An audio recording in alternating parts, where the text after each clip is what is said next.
தோழமை சொந்தங்களுக்கு பணிவான வணக்கங்கள். இன்றைய வகுப்பினை திருமதி கிருத்திகா அவர்கள் நடத்த இருக்கின்றார்கள். யுகைடு பார்ட் 1 தொடர்ச்சி. ஏராளமான மாற்றங்கள் புதிய அஞ்சலக சட்டம் வெளிவந்த பின்னாலே ஏற்பட்டிருக்கின்றன. அந்த நிகழ்வுகளை எல்லாம் தொகுத்து கடந்த 2-3 வகுப்புகளாக அவர் பாடமெடுத்து வருகிறார். கண்டிப்பாக பாடத்தினை உன்னிப்பாக கவனித்து பயன்பெற வேண்டும் என அன்புடன் கேட்டுக்கொள்கிறேன். மேடம், நீங்க ஸ்டார்ட் பண்ணிடுங்க மேடம், நான் மியூட் பண்ணிக்கிறேன். சார் ஓகேங்க சார், நான் கமெண்ட்ஸ் பண்ணிக்கிறேன் சார். ஓகே, நான் மியூட் பண்ணிட்டேன். அனைவருக்கும் இனிய மாலை வணக்கம். சோ இன்னைக்கு நம்மளோட இந்த பிஓ ரெகுலேஷன்ஸ் நம்ம பார்த்துட்டு இருந்ததுடைய தொடர்ச்சியா இன்னைக்கு 4th நம்மளுடைய அடுத்த கிளாஸ் வந்து நம்ம இன்னைக்கு பார்க்க போறோம். சோ இப்போ வந்து நம்ம இது வரைக்கும் ஒரு சாப்டர் 3ல வந்து ஒரு டெலிவரி சம்பந்தப்பட்ட நம்ம ஒரு சில ரெகுலேஷன்ஸ் வந்து போன வகுப்புல நம்ம வந்து பார்த்தோம். அடன் தொடர்ச்சியாக 54 வரைக்கும் லாஸ்ட் கிளாஸ் பார்த்திருந்தோம். இன்னைக்கு ரெகுலேஷன் நம்பர் 55ல இருந்து இன்னைக்கு நம்ம கிளாஸ்ல பார்க்கலாம். சோ எக்ஸாம் ரொம்ப நெருங்கிருச்சு, ரொம்ப குரூஷியலான டைம். சோ இதுக்கப்புறம் உங்களோட எஃபர்ட்ஸை கொஞ்சம் சின்சியரா போட்டு சோ இன்னையில இருந்து கூட நீங்க டேல இருந்து ஸ்டார்ட் பண்ணி எல்லாரும் கொஞ்சம் சின்சியரா நீங்க ப்ரிப்பேர் பண்ணும்படி நான் கேட்டுக்கொள்கிறேன். சோ இன்னையோட வகுப்புக்கு நம்ம போகலாம்.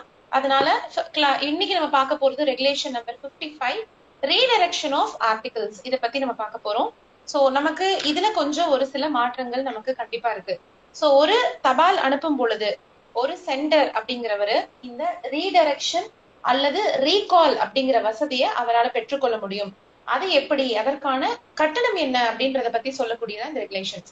சோ ஒரு சென்டர் என்னென்ன மாதிரியான ஃபெசிலிட்டிஸை அவர் வந்து வாங்கிக்கலாம் அப்படின்னு பாத்தீங்கன்னா, ஒண்ணு ரீடைரக்ஷன், அதாவது அட்ரஸ், ஒரு அட்ரஸ்க்குன்னு அந்த ஆர்டிகல் வந்து அட்ரஸ் செய்யப்பட்டிருக்கும். அந்த அட்ரஸ் அல்லாது இன்னொரு அட்ரஸ்க்கு அதை மாத்துறது, அதாவது ஆல்ட்ரேஷன் இன் அட்ரஸ், அது பண்ணலாம். அல்லது நேம் ஆஃப் த அட்ரஸையே மாத்தலாம். இன்னாருக்கு அப்படின்றது அட்ரஸ் பண்ணிருக்கக்கூடிய பெயரை வேற ஒருத்தருக்கு மாற்றி நேம் ஆஃப் த அட்ரஸை மாத்தலாம். அண்ட் அதே போல ரீகால் செய்து கொள்ளலாம், திரும்ப பெற்றுக்கொள்ளலாம். அதாவது தபால் வந்து போயிடுச்சு, ஆனா இது எல்லாமே டெலிவரி ஆகிறதுக்கு முன்னதாக அவங்க வேணும்னா பண்ணிக்கலாம். சோ ரீகால் அப்படிங்கிறது டெலிவரி ஆகாம இருந்தால் அந்த தபாலை திரும்ப பெற்றுக்கொள்ளலாம். அதே மாதிரி இந்த டிரான்சிட்ல இருக்கும் பொழுது அட்ரஸையோ பெயரையோ மாற்றிக்கொள்ளலாம். சோ இது மட்டும் இல்லாம ஒரு தபாலை புக் பண்ணியாச்சு, அந்த புக் பண்ண தபால் அந்த அலுவலகத்திலிருந்து இன்னும் அதற்கு அடுத்து செல்லக்கூடிய அந்த RMS அந்த மாதிரி எங்கும் செல்லாமல் இருக்கு. அந்த மாதிரி நிலையில அந்த தபாலை கேன்சல் செய்து கொள்ளும் வசதி இருக்கு. சோ இந்த 4 பத்தி தான் இந்த கிளாஸ்ல நம்ம டிஸ்கஸ் பண்ண போறோம். சோ இந்த ஸ்லைட்ல நீங்க வந்து ரொம்ப சிம்பிளா பார்க்கலாம்.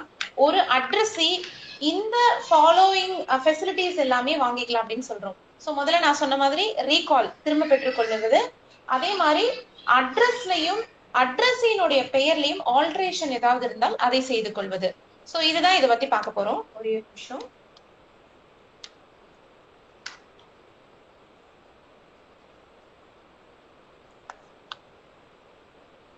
சோ நான் இப்ப கண்டினியூ பண்றேன். இந்த அட்ரஸி வந்து இந்த ஃபெசிலிட்டி எல்லாத்தையுமே வந்து அவைல் பண்ணிக்கலாம்.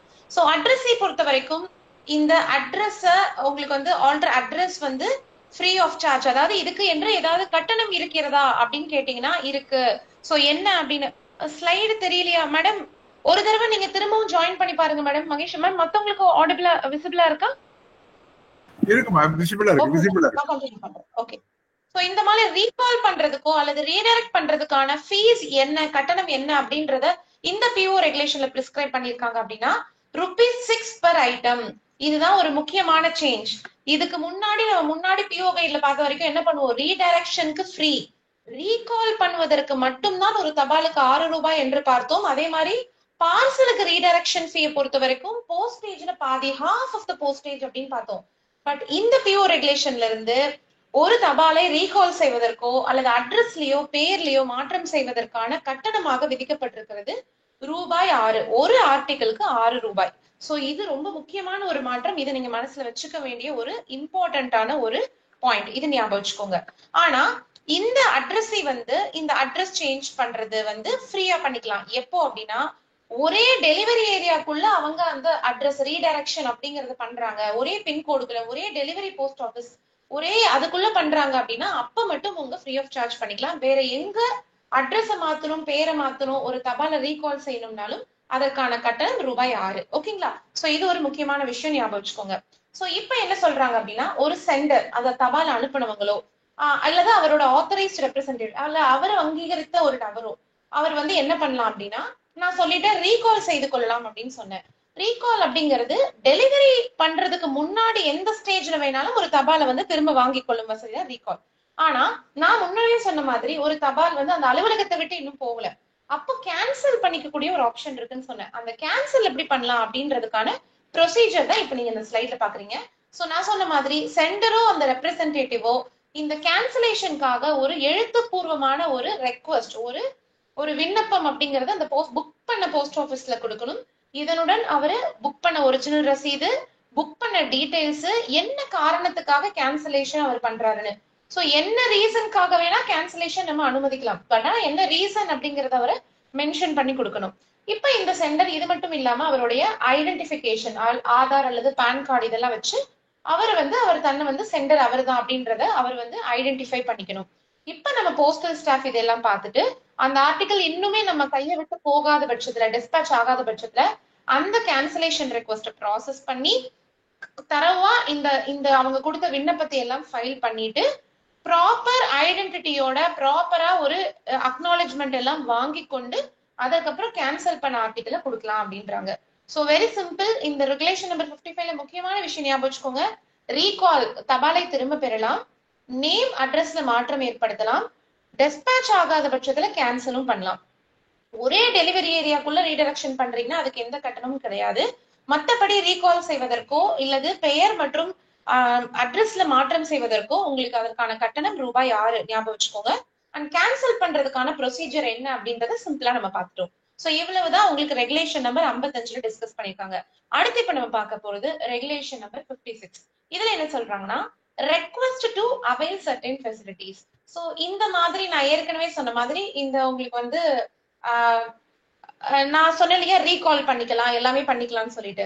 சோ இந்த மாதிரி ஒரு சென்டர் வந்து இது எல்லாமே பண்ணிக்கலாம், ரீகால் பண்ணிக்கலாம், எல்லாமே பண்ணிக்கலாம். ஆனா என்ன கண்டிஷன் சொல்றாங்க அப்படின்னா, அந்த தபால் சீஸோ கன்ஃபிஸ்கேட் ஆயிருக்க கூடாதுன்றாங்க. அதாவது அந்த தபால் எந்த விதமான பறிமுதலும் பண்ணிருக்க கூடாது, அண்ட் அதே மாதிரி எந்த விதத்திலயும் டெஸ்ட்ராய் அழிக்கப்பட்டிருக்க கூடாது. சோ அந்த மாதிரி இல்லாத பட்சத்துல நம்ம முன்ன சொன்ன மாதிரி இந்த ரீடைரக்ஷன் எது வேணாலும் பண்ணிக்கலாம் அப்படின்னு சொல்றதுதான். So no request of the centre அப்படின்றது என்டர்டைன் ரெக்வஸ்ட், சென்டரோட ரெக்வஸ்ட் வந்து நம்ம எப்ப வந்து அனுமதிக்க மாட்டோம் அப்படின்னா, அவங்க குறிப்பிட்டிருக்கக்கூடிய இந்த தபால் அப்படிங்கிறது ஏதோ ஒரு ஒரு ஒரு சட்டத்தால் பறிமுதல் செய்யப்பட்டாலோ அல்லது தபால் ஏதோ ஒரு விதத்துல அளிக்கப்பட்டிருந்தாலோ அந்த தபாலை நம்ம ரீகாலோ அல்லது ரீடைரக்ஷனோ செய்ய முடியாது அப்படின்னு சொல்றதுதான் இந்த ரெகுலேஷன் நம்பர் 56. அடுத்தது நம்ம என்ன சொல்றோம் அப்படின்னு பாத்தீங்கன்னா, manner of making request. So நம்ம சொன்ன மாதிரி இந்த ரீகால், ரீடைரக்ஷன் இதுக்கு வந்து எப்படி வந்து ரெக்வஸ்ட் பண்ணணும் அப்படின்றாங்க. சோ நம்ம முன்னாடி அந்த கேன்சலேஷனுக்கு பார்த்தா அதே ப்ரொசீஜர் தான். சென்டரோ அல்லது அட்ரஸி. சோ நான் சொல்றது ரெண்டு எண்ட்ல எங்க வேணாலும் பண்ணலாம் இல்லையா. சோ அனுப்புனரோ பெறுநரோ அல்லது அவரோட அங்கீகரிக்கப்பட்ட நபரோ ரிட்டன் ரெக்வஸ்ட் வந்து நம்ம கிட்ட கொடுக்கணும், எழுத்துப்பூர்வமான ஒரு விண்ணப்பம் நம்ம கிட்ட கொடுக்கணும். அத வந்து அதுக்கான அப்ளிகபிள் ஃபீ நான் சொன்ன மாதிரி 6 ரூபாய். அதை வந்து எப்படி வாங்கணும் அப்படின்னா இந்த ஷேப் ஆஃப் போஸ்டேஜ் ஸ்டாம்ப்ல தான் நம்ம வாங்கணும். ஓகேங்களா. சோ ஒரு ரீகாலை பொறுத்த வரைக்கும் போஸ்டேஜ் ஸ்டாம்ப்ல வாங்கணும். சோ அதை வாங்கிக்கிட்டு அதை ப்ராசஸ் பண்ணி கொடுக்கணும்ன்றாங்க. So provided that no such request shall be entertain. அதாவது என்ன சொல்றாங்க அப்படின்னா, ஒரு ஃபாரின் கண்ட்ரிக்கு, ஓகேங்களா, அதாவது ஒரு ஃபாரின் கண்ட்ரிக்கு வந்து ஏதாவது இந்த மாதிரி வெளிநாட்டுக்கு போகக்கூடிய அந்த தபாலை ரீகால் செய்வது எல்லாமே அந்த கண்ட்ரியினுடைய போஸ்டல் ரெகுலேஷன்ஸ்க்கு உட்பட்டது. சோ அந்த மாதிரி வித்தின் இந்தியா டொமஸ்டிக் அப்படின்னா நம்ம பண்ணி தரலாம்.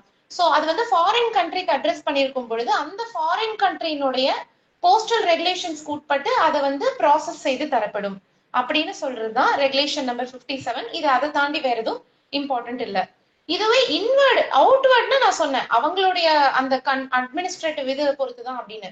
இதுவே இன்வர்டு ஃபாரின் கண்ட்ரியை பொறுத்த வரைக்கும் நமக்கு ஒரு தபால் வந்து வெளிநாட்டு தபால் நமக்கு உள்ள வருது அப்படின்னா, சோ அதுக்கு இதே மாதிரி ஒரு ரிட்டன் ரெக்வஸ்ட் எழுதி அதற்கான ஃபீஸ் எல்லாத்தையுமே கட்டி ரீடைரக்ஷன் வந்து இந்தியாவுக்குள்ள அதை எங்க வேணாலும் ரீடைரக்ஷன் பண்ணிக்கலாம்.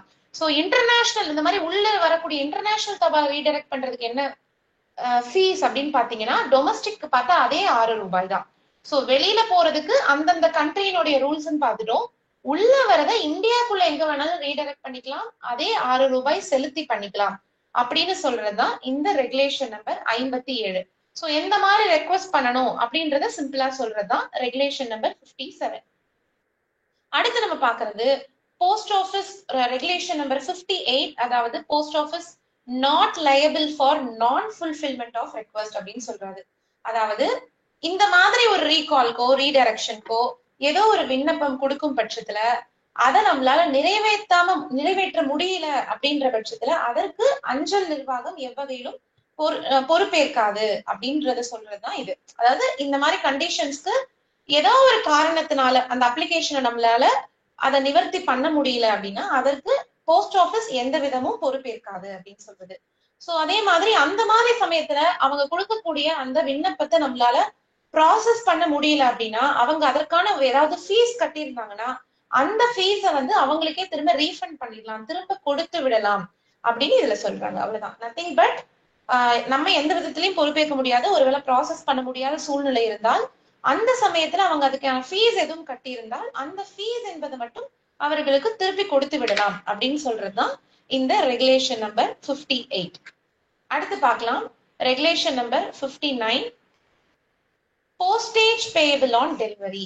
சோ இது ரொம்ப முக்கியமானது. சோ இதுல என்ன சொல்றாங்கன்னா, ஒரு போஸ்ட் மாஸ்டர் அல்லது ஒரு ஆபீஸ்னுடைய ஒரு டெலிவரி போஸ்ட் ஆபீஸ்னுடைய ஒரு ஆபீசர் இன்சார்ஜ் அல்லது ஒரு சூப்பர்வைசர், அந்த டெலிவரி பிரான்ச்னுடைய சூப்பர்வைசர், அவங்க என்ன என்ஷூர் பண்ணிக்கணும், எதை உறுதிப்படுத்திக்கணும் அப்படின்னா இந்த மாதிரி கிளாஸ் ஆஃப் ஐட்டம்ஸ் எல்லாமே முறையாக போஸ்டேஜ் எல்லாத்தையும் செலுத்தி தான் இருக்கிறதா, இல்ல வேற ஏதாவது அதுல ஏதாவது சின்ன சின்ன உங்களுக்கு இர்ரெகுலாரிட்டிஸ் இருக்கா அப்படின்றத செக் பண்ணிக்கணும் அப்படின்னு சொல்றதுதான் இந்த ரெகுலேஷன் நம்பர் 59. என்னென்ன பார்க்க சொல்றாங்க, செக் பண்ண சொல்றாங்க? ஒரு தபால்ல ஏதாவது இன்சஃபிஷியன்ட்லி பெய்டு ஐட்டம்ஸ் ஏதாவது இருக்கா, அதாவது முறையாக முழுவதுமாக போஸ்டேஜ் செய்யப்படாத, இன்சஃபிஷியன்டா இன்னும் பாதி பே பண்ணி பாதி பே பண்ணாத, முழுவதுமாக பே செய்யப்பட்ட அதாவது தபால் ஏதாவது இருக்கா, அதை வந்து ஃபுல்லி ப்ரீபெய்டுன்னு நினைச்சுக்கிட்டு நமக்கு அனுப்பியிருக்காங்களா அப்படின்றது பார்க்கணும்னு சொல்றாங்க. அதே மாதிரி அன்பெய்டு ஐட்டம்ஸ் ஏதாவது இருக்கா, போஸ்டேஜே செலுத்தாம அதற்கான டியூ முத்திரை பதிவு செய்யப்படாம ஏதாவது தபால் நமக்கு வந்திருக்கா. அதே மாதிரி items that have not been charge by the offices of dispatch with full amount of due stage, உண்மையாகவே அதற்கென்று என்ன போஸ்டேஜோ அந்த முழு அமௌண்ட்டை சார்ஜ் பண்ணாம இன்சஃபிஷியன்டா அதே மாதிரி ஒரு பார்ஷியலா அந்த போஸ்டேஜ் வாங்கி அந்த மாதிரி எதுவும் நமக்கு முழுவதுமாக போஸ்டேஜ் செய்யப்படாம விட்டுருக்கா அப்படின்றத நம்ம பார்க்கணும் அப்படின்னு சொல்றாங்க. சோ இது ஒரு சூப்பர்வைசர் அல்லது போஸ்ட் மாஸ்டர்னுடைய டெலிவரி டியூட்டிஸ்ல ஒன்னா பிரிஸ்கிரைப் பண்றாங்க. அதாவது இன்சஃபிஷியன்ட்லி பெய்டு தபால் பார்க்கணும், அன்பெய்ட் தபால் பார்க்கணும், போஸ்டேஜ் ஃபுல்லா பே பண்ணாத அமௌண்ட் ஏதாவது இருந்தாலும் அதை பார்க்கணும். சரி, அப்படி ஏதாவது தபால் இருக்கு அந்த மாதிரி வந்தா என்ன பண்ணணும்னு சொல்றதுதான் அடுத்த ரெகுலேஷன், ரெகுலேஷன்ஸ் நம்பர் 60, அதாவது போஸ்டேஜ் டியூ ஸ்டாம்பை பத்தி சொல்றாங்க. சோ இதுல என்ன சொல்றாங்கன்னா, நம்ம முன்ன கூறினது போல இன்சஃபிஷியன்டாகவோ அல்லது அன்பெய்டாகவோ போஸ்டேஜே செலுத்தாத அல்லது முழுவதுமாக செலுத்தாத தபால் இருந்தால் அதற்கு நம்ம என்ன பண்ணணும், ஒரு டியூ ஸ்டாம்ப் அடிச்சு எவ்வளவு பணம் வாங்கணும் அப்படின்றத எழுதி போஸ்ட் மாஸ்டர் வந்து அதனுடைய டியூ அமௌண்ட் எழுதி அவர் இனிஷியல் பண்ணி கொடுக்கணும் அப்படின்னு சொல்றாங்க. இது வந்து டொமஸ்டிக் ஐட்டம்ஸ்க்கு ஓகே, நம்மளுடைய லோக்கல் டொமஸ்டிக் மெயில்ஸுக்கு இது ஓகே. ஆனா இதுவே ஃபாரின் போஸ்ட் மூலியமாக ஒரு தபால் வருது, ஓகேங்களா, அந்த மாதிரி வெளிநாட்டு தபால் நமக்கு வரப்பொழுது அதனுடைய சுங்க வரியோ இல்ல அதுல ஏதாவது போஸ்டேஜ் வந்து இன்சஃபிஷியன்டா பே பண்ணாலோ அதற்கான அதை ப்ராசஸ் பண்ண வேண்டிய இடம் எதுதான், ஃபாரின் போஸ்ட் ஆபீஸ் தான். சோ அந்த சமயத்துல என்ன சொல்றாங்கன்னா, ஃபாரின் போஸ்ட் ஆபீஸ் எந்த ஃபாரின் போஸ்ட் ஆபீஸ் மூலமாக நமக்கு அந்த தபால் வந்து சேருகிறதோ அவர்கள் இதற்கு உண்டான எல்லா வேலையும் பார்த்துப்பாங்க. அங்க இருக்கிற சூப்பர்வைசர், அங்க இருக்கக்கூடியவங்க எல்லாம் இதை பாத்துக்கணும் அப்படின்னு சொல்றாங்க. சோ டொமஸ்டிக் மெயில்ஸ் பொறுத்த வரைக்கும் அந்தந்த டெலிவரி போஸ்ட் ஆபீஸ்னுடைய போஸ்ட் மாஸ்டர் ஒரு officer in charge supervisor. International mails நமக்கு இன்வர்ட் வரும் பொழுது எந்த ஃபாரின் போஸ்ட் வழியா நமக்கு வருதோ அவங்க இதை வந்து பாத்துக்கணும் அப்படின்னு சொல்றாங்க. சோ ஒருவேளை இந்த ஃபாரின் நமக்கு எப்படி டியூ ஸ்டாம்ப் என்று சொல்றோமோ அதே மாதிரி இந்த ஃபாரின் ஆர்டிகிள்ஸ்க்கு இந்த மாதிரி முழுவதுமாக போஸ்டேஜ் செய்யப்படலைன்னா அதற்கு அவங்க இம்ப்ரெஸ் பண்ற அந்த ஸ்டாம்புக்கு பேரு டி ஸ்டாம்ப் அப்படின்னு சொல்றாங்க. சோ இந்த மாதிரி டி ஸ்டாம்பை இம்ப்ரெஸ் பண்ணாம உங்களுக்கே வந்து அது தெளிவா தெரியுது, ஆப்வியஸா தெரியுது ஏதோ ஒரு தப்பு இருக்கு, இதுல போஸ்டேஜே செலுத்தல அப்படின்னு தெரிஞ்சா அந்த டெலிவரி போஸ்ட் ஆபீஸ் என்ன பண்ண சொல்றாங்கன்னா, மீண்டும் அந்த ஃபாரின் போஸ்ட் ஆபீஸ்க்கே திருப்பி அவங்க அதுக்கான டாக்ஸேஷன் என்னவோ அதை வந்து கொடுத்ததுக்கு அப்புறமா திரும்ப அதை நீங்க டெலிவரி பண்ணுங்கன்றாங்க. சோ எக்காரணத்து கொண்டும் ஃபாரின் போஸ்டுக்கு அந்த டெலிவரி போஸ்ட் ஆபீஸ்ல டாக்ஸேஷனோ போஸ்டேஜ் இந்த டியூவோ நம்ம வந்து எழுதக்கூடாது அப்படின்னு சொல்றதுதான் இந்த ரெகுலேஷன் நம்பர் 60. ஓகே, சோ இப்ப என்ன சொல்றாங்கன்னா, இந்த மாதிரி இன்வர்ட் ஃபாரின் ஆர்டிகல்ஸ் வரும்பொழுது இன்னொன்னத்தையும் நினைவுல வச்சுக்கணும்ன்றாங்க. இதுல என்னன்னா, சில கண்ட்ரி சில நாட்டுல வந்து பாத்தீங்க அப்படின்னா அந்த தபால் மேலேயே வந்து இந்த மாதிரி ஒரு சில குறியீடுகள் இருக்கும். எப்படின்னா டாக்ஸ் பெர்சியூ அப்படின்னு எழுதியிருப்பாங்க. அப்படின்னா என்னன்னா இதற்குண்டான எல்லா கட்டணமுமே நாங்க எங்க எண்ட்ல கலெக்ட் பண்ணிட்டோம், சார்ஜ் கலெக்ட் பண்ணிட்டோம். அதே மாதிரி போர்ட் பேய் அப்படின்னு இருக்கும். அப்படின்னா போஸ்டேஜ் எல்லாமே பெய்டு. அந்த மாதிரி ஒரு சின்ன சின்ன குறியீடுகள் இருக்கும். சோ எப்படின்னா எல்லா விதமான கட்டணம் டாக்ஸேஷன் எல்லாமே அவங்க பே பண்ணிட்டாங்க. நம்ம எந்த வித இதை வந்து ஃபுல்லி ப்ரீபெய்டு தான் அப்படின்றத நினைச்சுக்கிட்டு நம்ம வந்து டெலிவரிக்கு அதை பர்சியூ பண்ணிக்கலாம் அப்படின்னு சொல்றாங்க. சோ நம்ம டொமஸ்டிக் ஆர்டிகல்ஸ்க்கு டியூ ஸ்டாம்ப் அடிக்கணும். ஃபாரினா இருந்ததுன்னா ஃபாரின் போஸ்ட் ஆஃபீஸ் தான் அடிக்கணும். அண்ட் அதே மாதிரி ஏதாவது ஏற்கனவே அந்த தபால் அதுக்கான சார்ஜ் அதுக்கான போஸ்டேஜ் கலெக்ட் பண்ணிட்டாங்கன்னா அதை எதுவும் பண்ணாம டெலிவரி போஸ்ட் ஆஃபீஸ் அதை ஃபுல்லி ப்ரீபெய்டாக கருதி அதை வந்து டெலிவரிக்கு பர்சியூ பண்ணணும் அப்படின்றத சொல்றாங்க. சோ இவ்வளவுதான் ரெகுலேஷன் நம்பர் 60. அடுத்து இப்ப நீங்க ஸ்கிரீன்ல பாக்குறது ரெகுலேஷன் நம்பர் 61. இதுல என்ன சொல்றாங்கன்னா delivery of items on which customs duty is due. அதாவது சுங்க வரி ஏதாவது இருக்கு அப்படின்னா அந்த மாதிரி தபாலை எப்படி டெலிவரி பண்ணும், அதையும் எப்பவும் போலதான் பண்ணணும். சோ எல்லாமே அந்த மாதிரி என்ன custom duty foreign post office ஒரு ஒரு ஒரு இன்டர்நேஷனல் தபால்ல எழுதி அனுப்புறாங்களோ அதை கலெக்ட் பண்ணும். ஆனா அதுல ஒரு முக்கியமான லிமிட் ஒண்ணு பிரிஸ்கிரைப் பண்றாங்க. என்ன சொல்றாங்கன்னா அந்த கஸ்டம்ஸ் டியூட்டி ஒரு வேல்யூக்கு மேல இருக்கும் பொழுது அந்த தபால போஸ்ட்மேன் டெலிவரி பர்சன் கிட்ட கொடுக்காம அத விண்டோல நம்ம அந்த கஸ்டம்ஸ் டியூட்டியை கலெக்ட் பண்ணி தான் அதை கொடுக்கணும்ன்றாங்க. அந்த லிமிட் என்ன அப்படின்னு பாத்தீங்கன்னா 20,000 ரூபாய். சோ வெரி இம்பார்ட்டன்ட், இது ஞாபகம் வச்சுக்கோங்க. திஸ் இஸ் நியூ திங், இந்த ரெகுலேஷன்ல புது விஷயம். எந்த ஒரு தபாலுக்கு கஸ்டம்ஸ் டியூட்டி சுங்க வரி என்பது 20,000 ரூபாய்க்கு மேல் இருக்கிறதோ அந்த தபாலை டெலிவரி பர்சன் கிட்ட கொடுக்காம அதை விண்டோ டெலிவரி தான் செய்ய வேண்டும். அந்த 20,000க்கு மேல இருக்கக்கூடிய அந்த டியூட்டியை நம்ம கேஷாவோ செக்காவோ அல்லது வேற ஏதாவது ஸ்பெசிஃபைட் மோட்ல கூட வாங்கிக்கலாம்னு சொல்றாங்க. So I repeat, customs duty 20,000க்கு கம்மினா அனுப்பிடலாம்.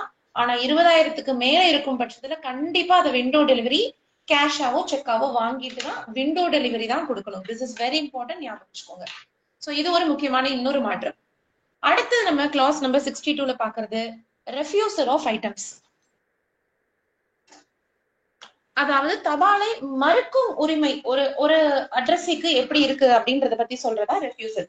சோ இதை நம்ம ஏற்கனவே நம்ம பார்த்துதான். ஒரு அட்ரஸி ஒரு தபாலை பெறக்கூடிய ஒரு பெறுநர் அப்படிங்கிறவருக்கு அதுக்கு மேல இருக்கக்கூடிய போஸ்டேஜ் டியூவை கண்டிப்பா செலுத்தணும்ன்ற கட்டாயம் கிடையாது. He is not bound to pay. அவர் வந்து கண்டிப்பா அதை கட்டிதான் ஆகணும்ன்ற எந்த விதமான நிர்பந்தமும் கிடையாது.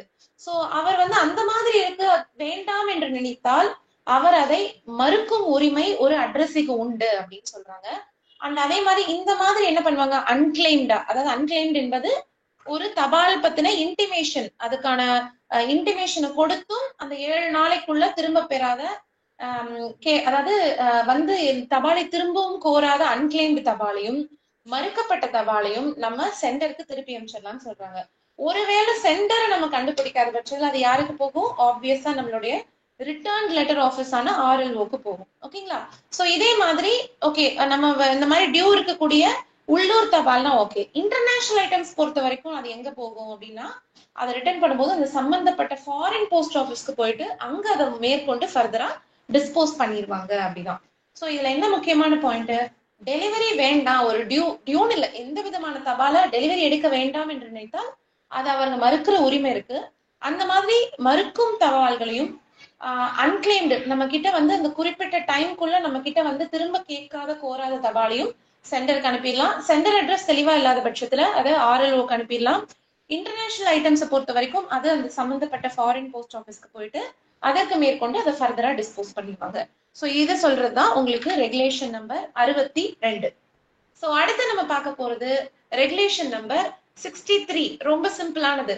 Application to pay the sum charged. அதாவது ஒரு அட்ரஸி ஒரு பர்சன் டெலிவரி எடுக்கக்கூடிய அந்த பர்சன் வந்து அந்த போஸ்ட் ஆஃபீஸ்ல ஏதாவது பே பண்ணக்கூடிய அமௌண்ட் இருந்தா அது முழுவதுமாக கட்டிட்டு தான் அதை எடுக்கணும். அவங்களுக்கு அதை கட்டிட்டு தான் எடுக்கணும் அப்படின்னு சொல்றதுதான். So when a person takes delivery அதுல ஏதாவது ஒரு டியூ இருந்தா அதுக்கான அந்த பணத்தை கட்டிட்டு தான் அந்த தபாலை டெலிவரி எடுக்கணும் அப்படின்னு சொல்ற ஒரு சிம்பிளான ஒரு பாயிண்ட் தான். ஓகேங்களா? சோ இது ரெகுலேஷன் நம்பர் 63. அடுத்து இப்ப நீங்க பாக்குறது ஸ்கிரீன்ல ரெகுலேஷன் 64. இது எதை பத்தி சொல்லுதுன்னு பாத்தீங்கன்னா detention and disposal of undelivered items at post office of addressee. அதாவது டிஸ்போசல், ஒரு சில தபால்களை எப்போ டீடைன் பண்ணணும், எப்போ எவ்வளவு நாள் வச்சிருக்கலாம், அதே மாதிரி அன்டெலிவர்ட் ஆகாத டெலிவரி ஆகாத தபாலை எப்படி திருப்பணும்னு சொல்றதுதான் இது. சோ பொதுவா நம்ம எல்லாருக்கும் தெரிஞ்ச ஒரு விஷயம், ஒரு தபாலை பொதுவாக டெபாசிட்ல எவ்வளவு நாள் வைத்திருக்கலாம்? 7 நாள். சோ இந்த 7 நாளுக்கு அப்புறம் எப்ப திருப்போம் அப்படின்னா, எல்லா விதமான என்கொயரியும் வந்து சக்சஸ் ஆகாம ஃபெயிலியர்ல முடிஞ்சா மட்டும்தான் அதை திருப்போம் இல்லையா? டெலிவரிக்கான எல்லா அட்டெம்ப்டும் எடுத்து நம்மளால அந்த அட்ரஸையை கண்டே பிடிக்க முடியாத பட்சத்துல என்ன பண்ணுவோம்? பொதுவாக ஒரு தபாலை வச்சு திருப்போம். சோ அந்த 7 நாள் வச்சிருந்துதான் திருப்போம். சோ நான் சொன்ன மாதிரி ஒரு தபாலை இந்த மாதிரி லெஃப்ட் அப்படின்னா நம்ம வச்சிருந்து நம்ம பார்த்து ஒரு 7 நாளைக்கு அப்புறம் எதுவுமே நம்மளால கண்டுபிடிக்க முடியலாம் திருப்பிடுவோம். இது இல்லாம ஒரு அட்ரஸையே ரிட்டன் ரெக்வஸ்ட் கொடுத்து கூட நம்ம கிட்ட தபாலை வந்து நம்ம பண்ண சொல்லலாம். சோ நம்ம போறோம், இன்டிமேஷன் கொடுத்துட்டோம், அந்த அட்ரஸ் என்ன சொல்றாரு, நம்ம கிட்ட ஒரு ரிட்டன் இன்ஸ்ட்ரக்ஷன் நம்ம கிட்ட சொல்றாரு, அதாவது எழுத்துப்பூர்வமான ஒரு அறிவுறுத்தல். அதன் பேரில் நம்ம தபாலை 7 நாட்களுக்கு மிகாமல் தாராளமாக வச்சிருக்கலாம். இது நம்ம முன்னாடி பிஓ கைட்லயுமே பார்த்துக்கலாம். சோ அட்ரஸ் என்ன பண்ணும், ஒரு ரிட்டன் ரெக்வஸ்ட் 7 நாளைக்கு மிகாமல் என்னுடைய தபாலை எவ்வளவு நாள் நீங்க வச்சிருக்கணும் அப்படின்றத எழுதி கொடுப்பாரு.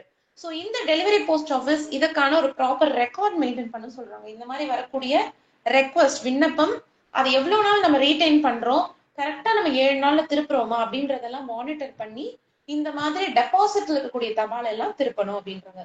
சோ சிம்பிள், 7 நாளைக்கு மேல எதையும் வச்சிருக்க கூடாது. ஒண்ணு நம்மளோட என்கொயரின் பேர்ல இதை வந்து வச்சிருக்கலாம், வச்சிருந்து பார்த்து நம்ம 7 டேஸ்க்கு அப்புறம் பண்ணலாம். இல்ல அட்ரஸையே ரிட்டனா எழுதி கொடுத்து இவ்வளவு நாள் வச்சிருங்க அப்படின்னு சொன்னாலும் அதை வச்சிருக்கலாம். எப்படி பார்த்தாலும் கரெக்டா அதை மானிட்டர் பண்ணி அந்த ரெக்வஸ்ட் எல்லாம் ரெகுலேட் பண்ணி அந்த டெலிவரி போஸ்ட் ஆஃபீஸ் அதை ப்ராசஸ் பண்ணிடணும் அப்படின்னு சொல்றதுதான் இந்த ரெகுலேஷன் நம்பர் 64. ஓகேங்களா? அடுத்து பார்க்கலாம் ரெகுலேஷன் நம்பர் 65. இதுல என்ன சொல்றாங்கன்னா, undelivered items to be returned in certain cases. நம்ம அன்டெலிவர்ட் ஐட்டம்ஸ் டீடைன் பண்ணணும்னு போன ரெகுலேஷன்ல பார்த்தோம், எவ்வளவு நாள் வச்சிருக்கணும்னு பார்த்தோம், ரைட்? இதுல என்ன சொல்றாங்க அப்படின்னா, எப்பெல்லாம் அதை திருப்பி அனுப்பிடலாம் அப்படின்னு சொல்றதுதான் இது. ஒரு தபாலை டீடைன் செய்யாமல், அதாவது வைத்திருக்காமல், தேக்கி வைக்காமல் எப்பெல்லாம் ரிட்டர்ன் பண்ணிடலாம் அப்படின்னா, ஒரு தபாலை ரெஃப்யூஸ் பண்ணிட்டு அன்னைக்கு அனுப்பலாம். இது நமக்கு தெரிஞ்சதா, ரைட்? ஒரு தபாலை மறுத்து விட்டால் அந்த அட்ரஸை வந்து எவ்வளவு நாளும் வைத்திருக்காமல், ஓகேங்களா, அதை வந்து நம்ம தாராளமா சென்டருக்கு அனுப்பிச்சிடலாம்னு சொல்றாங்க. அதே மாதிரி அட்ரஸை does not take delivery within the period. நம்ம சொல்லியிருக்கக்கூடிய அந்த 7 நாட்களுக்குள்ள அட்ரஸை தன்னுடைய தபாலை வந்து கோரவில்லை, அவர் வந்து பெற்றுக்கொள்ளவில்லை என்றால் அப்பவும் என்ன பண்ணிடலாம், அதையும் திருப்பி அனுப்பிச்சிடலாம்னு சொல்றாங்க. அடுத்தது, ஒரு அட்ரஸ் இருக்காரு, எந்த விதமான முன்னறிவிப்பும் இல்லாமல் லெஃப்ட் அந்த அட்ரஸை விட்டு போயிடுறாரு. சோ அந்த மாதிரி லெஃப்ட் வித்தவுட் எனி இன்டிமேஷன் அப்படின்னாலும், எந்த விதமான முன்னறிவிப்பும் இல்லாம ரீடைரக்ஷனுக்கான எந்த ஒரு இன்டிமேஷனும் இல்லாம போயிட்டாரு அப்படின்னா அதை நீங்க திருப்பிடலாம்னு சொன்னாங்க. அதே மாதிரி ஒரு அட்ரஸ் இறந்து விட்டாலோ அல்லது முறையாக யார்கிட்டயும் ப்ராப்பரா டெலிவரி பண்ண முடியலனாலோ அதையும் திருப்பிடலாம்னு சொல்றாங்க. ஓகேவா? சோ எந்தெந்த கேஸ்ல எல்லாம் ரிட்டர்ன் பண்ணிடலாம் அதை வச்சிருக்காம அப்படின்னா, ரெஃப்யூஸ் பண்ண அனுப்பிடலாம். அட்ரஸே இந்த குறிப்பிட்ட நாள் 7 நாளைக்குள்ள அந்த தபாலை கோரவில்லைன்னா அனுப்பிச்சிடலாம். எந்த விதமான முன்னறிவிப்பும் இல்லாம லெஃப்ட் ஆயிட்டாரு, அவர் இடத்த விட்டே போயிட்டாருன்னா அனுப்பிடலாம். எக்ஸ்பயர் ஆயிட்டாங்க, இறந்து விட்டாலோ முறையான வேற யாரும் எந்த ஒரு நபரிடமும் அதை ப்ராப்பரா டெலிவரி பண்ண முடியலனாலும் அதையும் திருப்பி அனுப்பிடலாம்னு சொல்றாங்க. சோ இதுதான் ரெகுலேஷன் நம்பர் 65. எந்தெந்த கேசஸ்ல ஒரு தபாலை திருப்பி அனுப்பிடலாம் அப்படின்னு சொல்லக்கூடியதுதான் இது. ஓகே, சோ அடுத்து ஒரு முக்கியமான ஒரு ரெகுலேஷன். சோ இதுதான் நம்மளுடைய standard remarks on undelivered items. So இப்போ டெலிவரி பத்தி பார்த்தாச்சு, நம்ம எதெல்லாம் டீடைன் பண்ண போறோம்ன்றத பார்த்துட்டோம், எதெல்லாம் திருப்பி அனுப்புறோம்னு பார்த்துட்டோம். சோ ஒரு தபால் டெலிவரி ஆயிடுச்சுன்னா டெலிவரி ஒரு அக்கௌண்டபிள் தபால். ஆனா நாட் டெலிவர்ட், ஒரு டெலிவரி ஆகாத தபாலுக்கு என்னென்ன ஸ்டாண்டர்ட் ரிமார்க்ஸ் எழுதணும்ன்றத கொஞ்சம் இதுக்கு முன்னாடி நம்ம 9 ஸ்டாண்டர்ட் ரிமார்க்ஸ் தான் பார்த்திருப்போம், உங்களுக்கே ஞாபகம் இருக்கும், நம்ம முன்னாடி பார்த்த டேபிள். பட் இந்த பிஓ ரெகுலேஷன்ல ஸ்டாண்டர்ட் ரிமார்க்ஸை கொஞ்சம் ரிவைஸ் பண்ணி கொடுத்திருக்காங்க. அதோட ஃபைனல் டிஸ்போசல் எப்படி இருக்கணும் அப்படின்றத இப்ப நீங்க ஸ்கிரீன்ல பார்க்கலாம். சோ இதை கொஞ்சம் நீங்க கவனமா பாத்துக்கோங்க. மோஸ்ட்லி சேஞ்ச் ஆகல, சின்ன சின்ன கரெக்ஷன்ஸ் தான், நீங்க பாத்தீங்கன்னா அப்சர்வ் பண்ணீங்கன்னா புரிஞ்சுப்பீங்க. சோ ஃபர்ஸ்ட் முன்னாடி பார்த்தோம் ரெஃப்யூஸ். ஒரு தபால் மறுக்கப்பட்டா என்ன பண்ணும், அட்ரஸ் இருக்காரு, தபாலை வாங்குறதுக்கான மறுத்துட்டாருன்னா அதை என்ன பண்ணிடலாம், ரிட்டர்ன் டு சென்டர். அடுத்த செகண்ட் தான் முக்கியம், அட்ரஸ் நாட் ஃபவுண்ட். ஓகேங்களா? சோ அட்ரஸ் இருக்கு, ஆனா அட்ரஸ் யாரும் நம்மளால கண்டுபிடிக்க முடியல.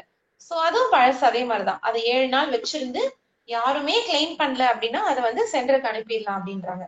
அடுத்து பாருங்க, இது முக்கியம் பாருங்க, அட்ரஸி லெஃப்ட் வித்தவுட் இன்ஸ்ட்ரக்ஷன், எந்த விதமான முன்னறிவிப்பும் இப்ப பார்த்தோம் இல்லைங்களா, அந்த மாதிரி இருந்தாலும் சென்டருக்கு அனுப்பிடலாம்னு சொன்னாங்க.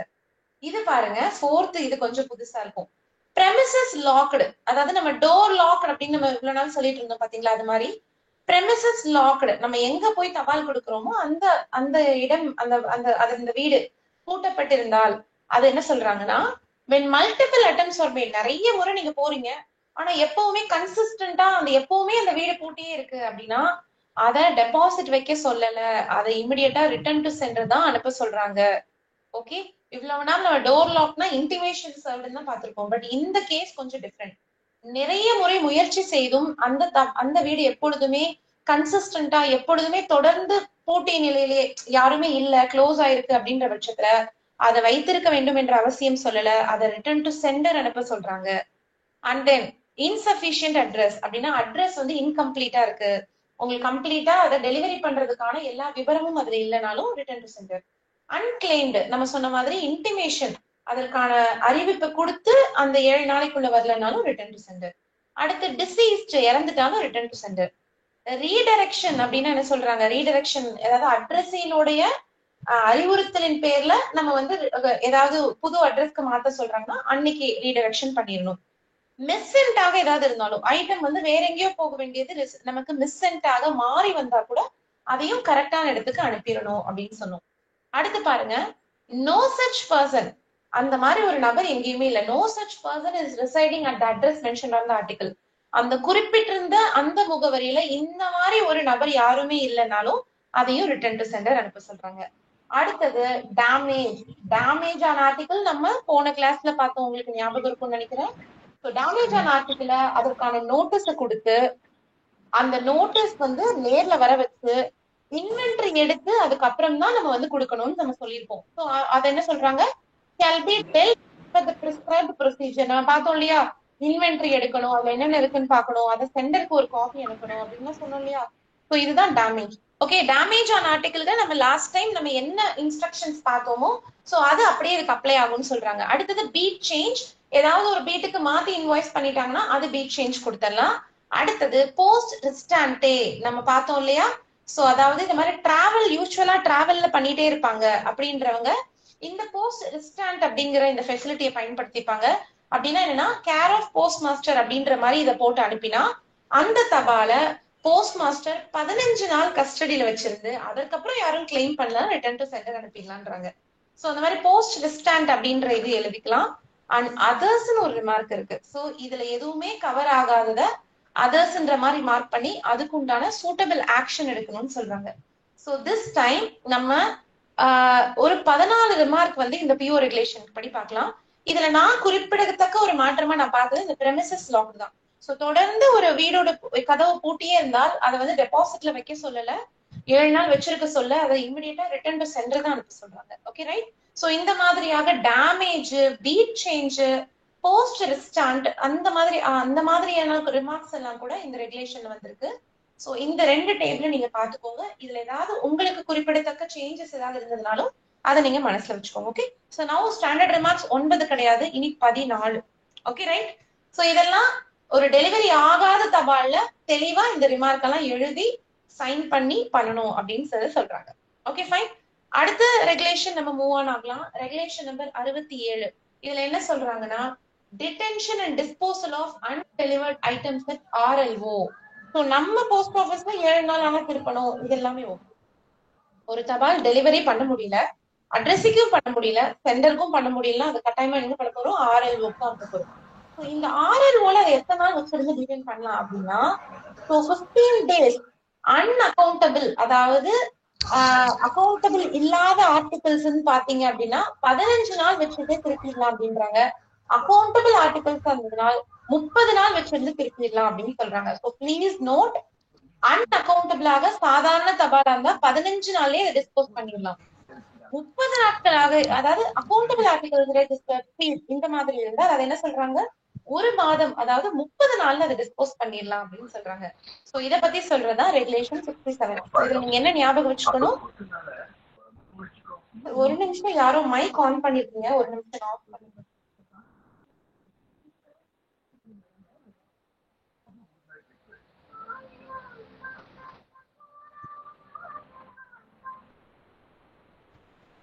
ஓகே, இப்ப நான் கண்டினியூ பண்றேன். சோ RLOல அன்அக்கௌண்டபிள் தபாலாக இருந்தால் 15 நாட்களும், அக்கௌண்டபிள் தபாலாக இருந்தால் 30 நாட்களும் அதை வச்சுட்டு அதை டிஸ்போஸ் பண்ணிக்கலாம்னு சொல்றதா ரெகுலேஷன் நம்பர் 67. அடுத்து நம்ம மூவ் ஆன் ஆகலாம். Regulation number 68, procedure in case of dealing undelivered items. So ஒரு அன்டெலிவர்ட் ஐட்டம்ஸை எந்த மாதிரி நம்ம டீல் பண்ணும், எப்படி அதை டிஸ்போஸ் பண்ணணும்னு சொல்றதா இந்த ரெகுலேஷன். இதுல ரொம்ப சிம்பிளா தான் இருக்கும். என்ன சொல்லுவாங்க அப்படின்னா, ஒரு தபால் இருக்கு, அந்த தபால் அல்லது ஒரு ஒரு நமக்கு வரக்கூடிய இந்த ஒரு மாதிரி தபால் எதுவாக இருந்தாலும் அதுல எந்த ஒரு இன்ட்ரின்சிக் வேல்யூ, அதாவது மதிப்பில்லாத பொருட்களாக இருக்கு அப்படின்ற பட்சத்துல அதை வந்து ஒரு வேஸ்ட் பேப்பர் மாதிரி அதை கருதி அதை டெஸ்ட்ராய் பண்ணிடலாம், அதை வந்து செல் பண்ணிடலாம், அதை வந்து ஒண்ணு வித்துடலாம் இல்லைன்னா அதை அழிச்சிடலாம் அப்படின்றாங்க.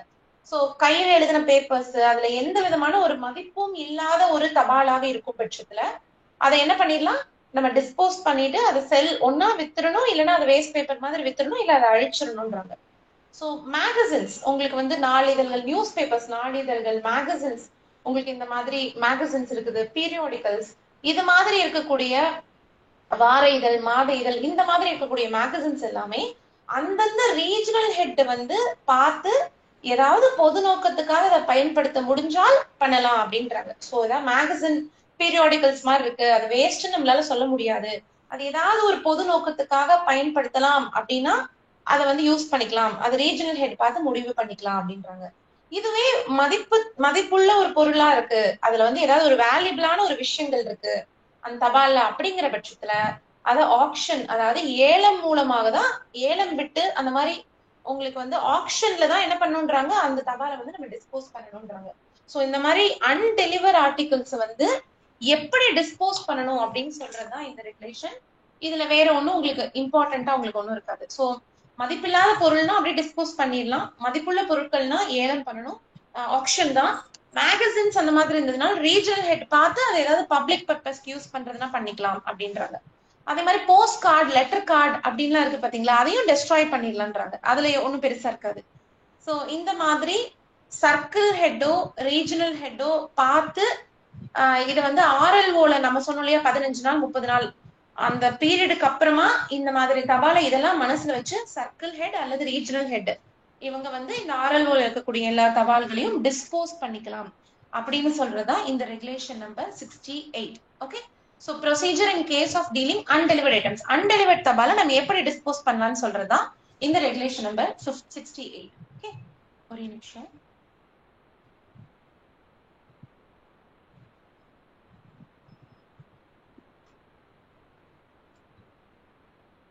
ஓகே, அடுத்து இப்ப நம்ம பார்க்க போறோம் ரெகுலேஷன் நம்பர் 69. சோ இதுல என்னன்னா period for which intimation regarding change in address remain valid. So நம்ம முன்னாடி பிஓ கைட்ல நம்ம பார்த்திருப்போம், இன்ஸ்ட்ரக்ஷன் அப்படின்னா அது ரெண்டு விதமா இருக்கு, ஒன்னு டெம்பரரி இன்ஸ்ட்ரக்ஷன், இன்னொன்னு பெர்மனன்ட் இன்ஸ்ட்ரக்ஷன். அதாவது ஒருத்தவங்க அட்ரஸ் சேஞ்ச் பண்ண போறாங்க அப்படின்னா ரெண்டு போஸ்ட் ஆஃபீஸ்லயும், எந்த போஸ்ட் ஆஃபீஸ்ல இருந்து இங்க இருந்து கிளம்புறாங்களோ அந்த சம்பந்தப்பட்ட டெலிவரி போஸ்ட் ஆஃபீஸ், எங்க போய் குடி புகுறாங்களோ அந்த சம்பந்தப்பட்ட டெலிவரி போஸ்ட் ஆஃபீஸ், இங்க ரெண்டுலயுமே இன்டிமேஷன் கொடுக்கணும். அந்த மாதிரி அட்ரஸ் சேஞ்ச் பத்த இன்டிமேஷனுடைய அந்த இன்ஸ்ட்ரக்ஷனுடைய வேலிடிட்டி அப்படிங்கிறது 3 months பார்த்தோம். அதே சேம் அதே தான் இதுக்கும் பொருந்தும்.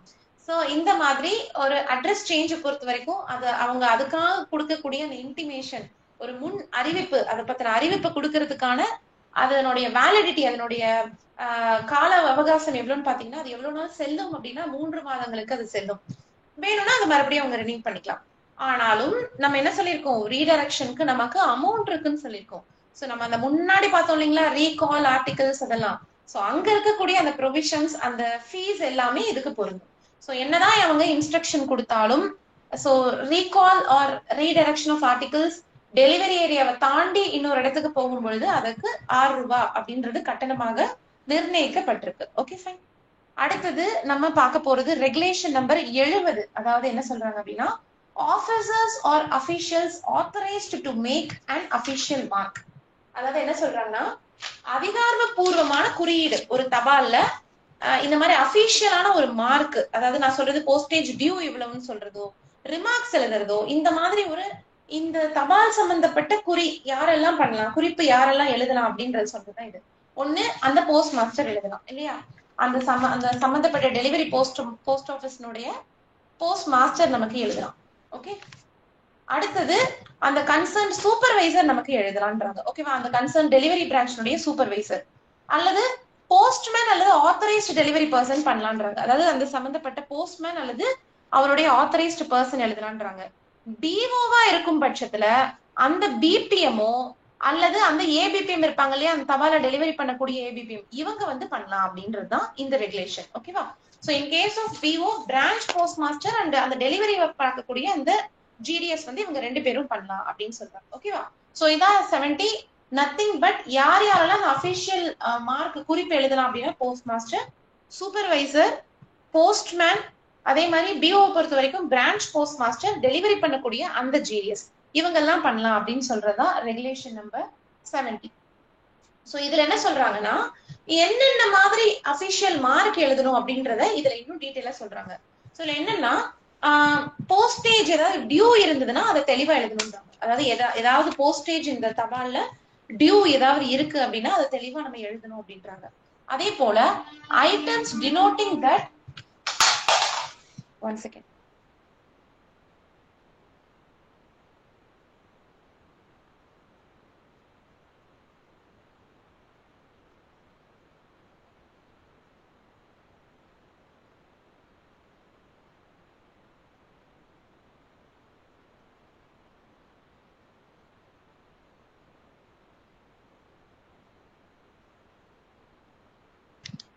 சாரி ஃபார் த இன்டரப்ஷன், நான் இப்ப கண்டினியூ பண்றேன். ஓகேவா? சோ இப்போ இதுல என்னென்ன மாதிரி மார்க் எழுதணும் அப்படின்றது இதுல சொல்றாங்க பாத்துக்கோங்க. Items denoting that any postage, இதுல ஏதாவது டியூ இருக்கா, பணம் செலுத்தாமல் ஏதாவது கட்டணம் வசூலிக்க வேண்டிய விஷயம் ஏதாவது இருக்குன்னா அதை பத்தின குறிப்பா இந்த சம்பந்தப்பட்ட போஸ்ட் மாஸ்டர் எழுதி நம்பர் எவ்வளவு அமௌண்ட் வாங்கணும்ன்றத கைப்பட எழுதி இனிஷியல் போட்டு தரணும்ன்றாங்க.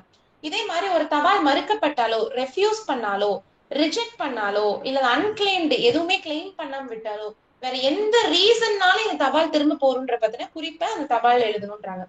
ஒருவேளை இந்த தபால் வந்து டெலிவரி ஆகல அப்படின்னா அந்த நான் டெலிவரிக்கான ஸ்டாண்டர்ட் ரிமார்க்கை எழுதி அதை வந்து அந்த போஸ்ட் மாஸ்டர் அல்லது சூப்பர்வைசரும் சேர்த்து இனிஷியல் பண்ணி தான் அந்த தபால் எழுதி அனுப்பணும்ன்றாங்க.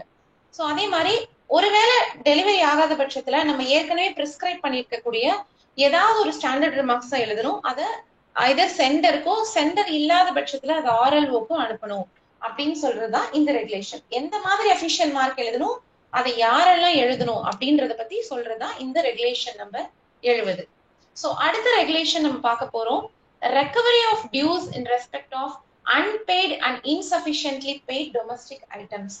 சோ இதுல என்ன சொல்றாங்கன்னா அன்பெய்டு போஸ்டேஜ் செலுத்தாமலோ அல்லது முழுவதுமாக செலுத்தாமல் இருக்கக்கூடிய டொமஸ்டிக் ஐட்டம்ஸ்க்கு எந்த மாதிரி டியூஸ் அப்படின்றத நம்ம போடுவோம் அப்படின்னு சொல்றதா இதுல சொல்றாங்க.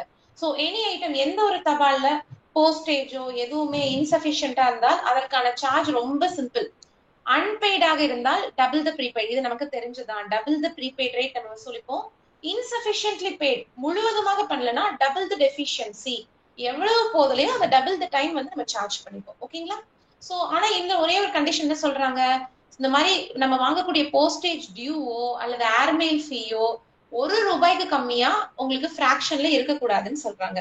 சோ இதுல பிரீச் ஆஃப் கண்டிஷன்ஸ் அந்த மாதிரி எல்லாம் எதுவுமே சொல்லாதெல்லாம் நம்ம இன்லேண்ட் மெயில்ஸ் பார்க்கும்போது பாத்துக்கலாம். ரொம்ப சிம்பிளா அன்பெய்ட் இன்சபிஷியன்ட்லி பெய்ட், அன்பெய்டா இருந்ததுன்னா எவ்வளவு போஸ்டேஜ் செலுத்தணுமோ அதுக்கு டபுள் த டைம், இன்சபிஷியன்ட்லி பெய்டா இருந்தா எவ்வளவு போதலையோ எவ்வளவு பத்தலையோ அது டபுள் த டெஃபிஷியன்சி வந்து நம்ம கொடுக்கணும்னு சொல்றாங்க. சோ இப்படி சொல்றதுதான் இந்த ரெகுலேஷன் நம்பர் 71. சோ இதுல வந்து உங்களுக்கு பெருசா பிரீச் ஆஃப் கண்டிஷன் அந்த மாதிரி ரொம்ப கன்ஃபியூஷன் தான் இருக்காது. டேபிள் ரொம்ப சிம்பிளா ஒரே ஒரு டேபிளோட உங்களுக்கு முடிச்சிட்டாங்க. ஓகேவா? சோ இது ரெகுலேஷன் நம்பர் 71. அடுத்து இப்ப நீங்க பார்க்க போறது ஸ்கிரீன்ல ரெகுலேஷன் நம்பர் 72. இதுல என்ன சொல்றாங்க அப்படின்னு பாத்தீங்கன்னா recovery of dues in respect of unpaid and insufficiently paid international items. So முதல்ல டொமஸ்டிக் பார்த்துட்டோம். ஓகேங்களா? சோ இதுல வந்து பாத்தீங்க அப்படின்னா இன்டர்நேஷனல் ஐட்டம்ஸ்க்கு எப்படி நம்ம டியூ பண்ணணும் அப்படிங்கிறோம். சோ இதுல இன்வர்ட் ஐட்டம் பொறுத்த வரைக்கும் என்னன்னு பாத்தீங்க அப்படின்னா நம்ம போஸ்ட் ஆபீஸ்ல சொல்லிட்டோம், அந்த ஃபாரின் போஸ்ட் ஆபீஸே நமக்கு எவ்வளவு டியூன்றதெல்லாம் குறிச்சு கொடுத்துருவாங்க அப்படின்னு சொல்லிட்டோம். இதுவே அவுட்வர்ட் நமக்கு இங்க இருந்து வெளியில போகக்கூடிய தபால் வந்து நமக்கு இங்க இருந்து போறதுல அதுல போஸ்டேஜ் பத்தல, சரியா பே பண்ணல அப்படின்னா அதை அந்த டெஸ்டினேஷன் அந்த சம்பந்தப்பட்ட நாடுக்கு அனுப்ப மாட்டாங்க. அனுப்பாம அதை சென்டருக்கே திரும்ப எந்த விதமான சார்ஜும் திருப்பி கொடுக்காம அப்படியே சென்டருக்கு அதை திருப்பி அனுப்பிடுவாங்கன்றாங்க.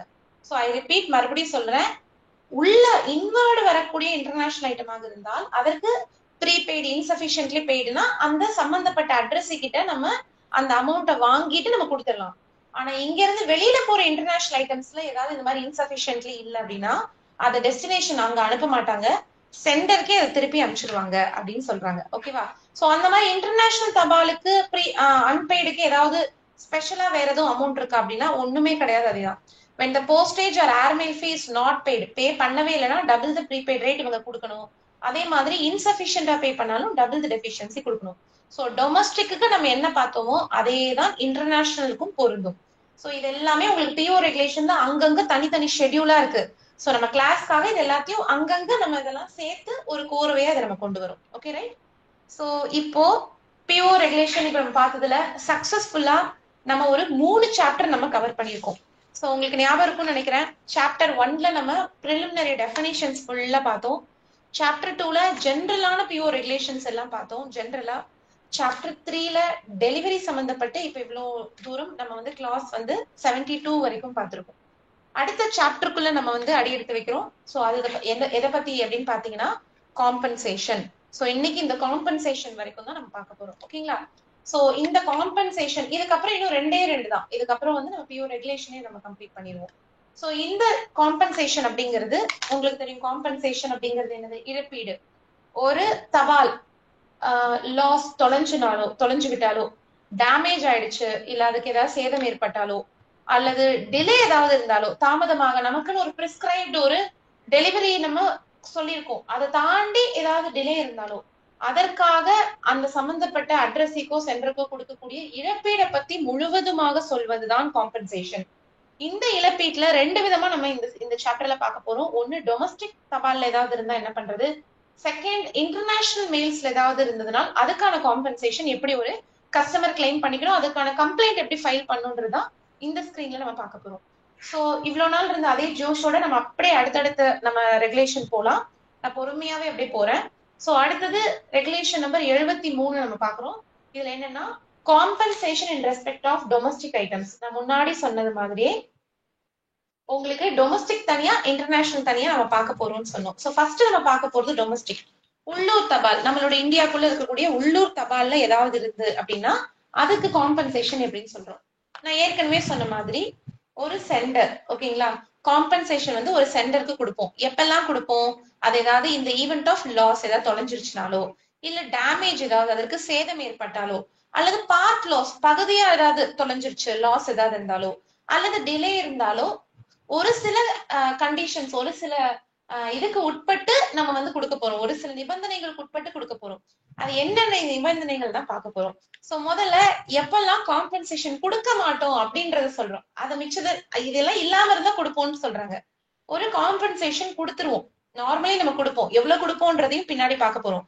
பட் எப்பெல்லாம் கொடுக்க மாட்டோம் அப்படின்னா ஒரு தபால நம்ம டெலிவர்ட் அப்படின்றத கன்சிடர் பண்ணல, அது டெலிவரியே ஆகல, ஆனாதானே அதுக்கப்புறம் லாஸ். அது எல்லாமே டெலிவரியே ஆகலைன்னா நம்ம வந்து அதை காம்பன்சேஷன் கொடுக்க வேண்டிய அவசியம் இல்லைன்றாங்க. எப்படி சொல்றாங்க அப்படின்னா ஒரு தபால் வந்து is considered to be undeliverable. ஒரு தபால் டெலிவரியே ஆகல, ஆனா எதனால எந்தெந்த மாதிரி கண்டிஷன்ல டெலிவரி ஆகல அப்படின்னு இந்த மாதிரி இப்ப நான் சொல்ல போறிய ஒரு சில காரணங்களால அந்த தபாலை பட்டுவாடா செய்யப்பட முடியாமல் போனால் அதற்கு இழப்பீடு காம்பன்சேஷன் என்பது கிடையாது. எப்பெல்லாம் சொல்றாங்க அப்படின்னு பாத்தீங்கன்னா ஃபெயில்டு டெலிவரி. ஒரு தபாலை வந்து நம்ம அட்டம் பண்றோம், ஆனா தோல்வியுற்ற ஒரு பட்டுவாடான்னு வச்சுக்கலாமே. சோ நம்ம இன்டிமேஷன் கொடுக்கிறோம், இன்டிமேஷன் கொடுத்தும் அந்த 7 நாட்களுக்குள்ள அந்த ஆப்பர்ச்சுனிட்டியை பயன்படுத்தி அந்த நபர் வந்து அந்த டெலிவரியை வந்து எடுத்துக்கல அப்படின்னா அதை ஃபெயில்டு டெலிவரின்னு சொல்றாங்க. அந்த மாதிரி ஒரு டெலிவரி நம்ம அட்டெம்ப்ட் பண்ணிட்டோம் ஆனா அவர் தான் வந்து வாங்கிக்கல அப்படின்னா அதற்கெல்லாம் காம்பன்சேஷன் கொடுக்க மாட்டாங்க அப்படின்னு சொல்றாங்க. அடுத்தது ஒரு அட்ரஸ் இருக்கு, அந்த அட்ரஸ் வந்து அன்சேஃபா இருக்கு, அன்செக்யூர்டா இருக்குன்றாங்க. அதாவது பாதுகாப்பற்ற ஒரு இடமா இருக்கு, அந்த அட்ரஸ்ல போய் ஒரு டெலிவரி பர்சனால போய் டெலிவரி பண்ண முடியல அப்படின்னா அதுக்கும் காம்பன்சேஷன் கிடையாது. அடுத்தது address to which item is to be delivered is not permanently occupied by person. ஒரு அட்ரஸ் இருக்கு, ஆனா அந்த அட்ரஸை வந்து அங்க நிரந்தரமா வசிக்கக்கூடிய ஒரு ஆள் கிடையாது.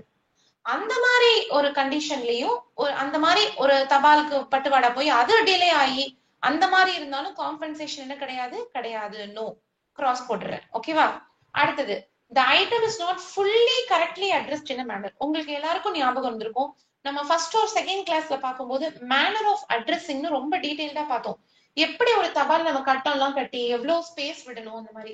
சோ எப்படி நம்ம அட்ரஸினுடைய அட்ரஸ் எப்படி எல்லாம் டீடைலா எழுதணும்னு, அந்த மாதிரி முழுவதுமாக கரெக்டாக அட்ரஸ் இல்லாம ரொம்ப பார்ஷியலா இருந்து அது ஏதாவது டிலே ஆனது அப்படின்னா அதுக்கு இழப்பீடு என்பது கிடையாது.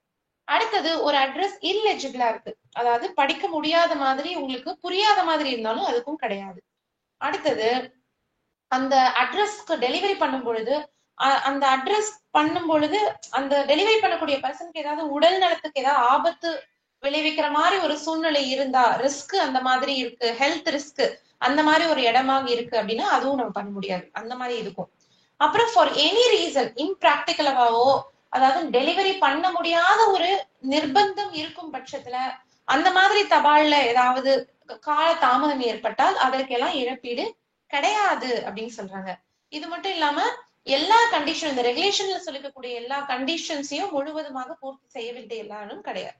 அதே மாதிரி இன்சபிஷியன்ட்லி பெய்டாகவோ போஸ்டேஜ் பே பண்ணலனாலும் அந்த மாதிரி தபாலுக்கும் கிடையாது அப்படின்றாங்க.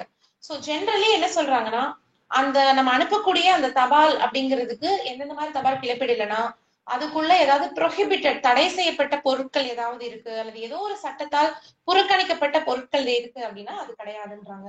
அப்புறம் அதே மாதிரி அந்த லாஸ் அப்படிங்கிறது, அதாவது ஏதாவது ஒரு நேச்சுரலான ஒரு டெட்டரேஷன், ஒரு இயற்கையான ஒரு சீரழிவு ஏதாவது ஏற்பட்டு அதனால அந்த டேமேஜோ டிலேவோ இருக்கு, ஒரு தபால்ல ஏதாவது ஒரு டேமேஜ் ஆயிடுது, அதனால ஏதாவது ஒரு அழிவு வருது, டிலே இருக்கு அப்படின்னா அதுக்கும் என்ன கிடையாது, காம்பன்சேஷன் கிடையாது.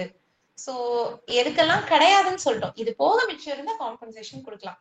சோ ஜென்ரலி காம்பன்சேஷன் கொடுப்போம். ஆனா நான் சொன்ன மாதிரி இந்த மாதிரி ஃபெயில்டு டெலிவரி, அன்சேஃபா இருக்கு, நான் இப்ப சொன்ன இந்த கண்டிஷன்ஸ் எல்லாம் இருந்தால் கிடையாது அப்படின்னு சொல்லிட்டோம். சரி, இப்படி இல்லாம நார்மலாவே நம்மளோட அபிஷியல் ஃபால்ட் தான் இருக்கு, ஏதோ ஒரு வகையில தான் இருக்கு அப்படின்னா அதுக்கு காம்பன்சேஷன் எவ்வளவு கொடுப்பீங்க அப்படின்றத பத்தி சொல்றதுதான் இந்த ஸ்கிரீன். இது கொஞ்சம் நல்லா பாத்துக்கோங்க. So compensation for domestic items, நம்மளோட உள்ளூர் தபால்களுக்கு இழப்பீடு ஒரு தபாலுக்கு எவ்வளவு கொடுக்குறாங்க அப்படின்னு பாத்தீங்கன்னா, so compensation payable in event of delay in delivery of item. ஒரு தபால் பட்டுவாடை செய்வதுல ஒரு தாமதம் இருக்கு அப்படின்னா என்ன அப்படின்னு பாத்தீங்கன்னா, ஸ்பீட் போஸ்ட், டொமஸ்டிக் ஸ்பீட் போஸ்டா இருக்கும் பட்சத்துல அந்த போஸ்டேஜை திருப்பி கொடுத்துருவாங்க. Okay fine. ஒருவேளை லாஸோ டேமேஜோ அல்லது பார்ட் டேமேஜ், முழுவதுமாக டேமேஜ் ஆகல, ஒரு பகுதி அப்படி டேமேஜ் ஆயிடுச்சு அப்படின்னா அதுவும் ஸ்பீட் போஸ்டா இருக்கும் பட்சத்துல டபுள் த போஸ்டேஜ், ஸ்பீட் போஸ்டா இருக்கும் பொழுது டபுள் த ஸ்பீட் போஸ்டேஜ் அல்லது 1000, அதனுடைய ஆக்சுவல் வேல்யூக்கு 1000 ரூபாய்க்கு மிகாமல் டபுள் த ஸ்பீட் போஸ்ட் ரேட்டுக்கு மேல என்ன எதுவோ அதை கால்குலேட் பண்ணி கொடுத்துருவாங்க. இதுவே ரெஜிஸ்டர்ட் தபாலா இருக்கும் பட்சத்துல உங்களுக்கு எவ்வளவு காம்பன்சேஷன் சொல்றாங்கன்னா ரூபாய் 100. ஓகேவா, 100 ரூபாய் or the actual value of item, அதாவது ஒரு உண்மையா தொலைஞ்ச அந்த அதனுடைய கண்டென்ட், அதனுடைய லாஸோ டேமேஜோ அதனுடைய மதிப்பு எது கம்மியோ அது கொடுப்போம். ஓகேவா, மேக்சிமம் 100, ஆனா உண்மையா அதனுடைய ஆக்சுவல் வேல்யூ அதை விட கம்மியா இருந்ததுன்னா அதை விட குறைச்சுதான் கொடுப்போம். And India post parcel retail parcel நம்ம புக் பண்ணும் பட்சத்துல அதற்கான காம்பன்சேஷன் என்ன சொல்றாங்கன்னா 100 ரூபாயும்.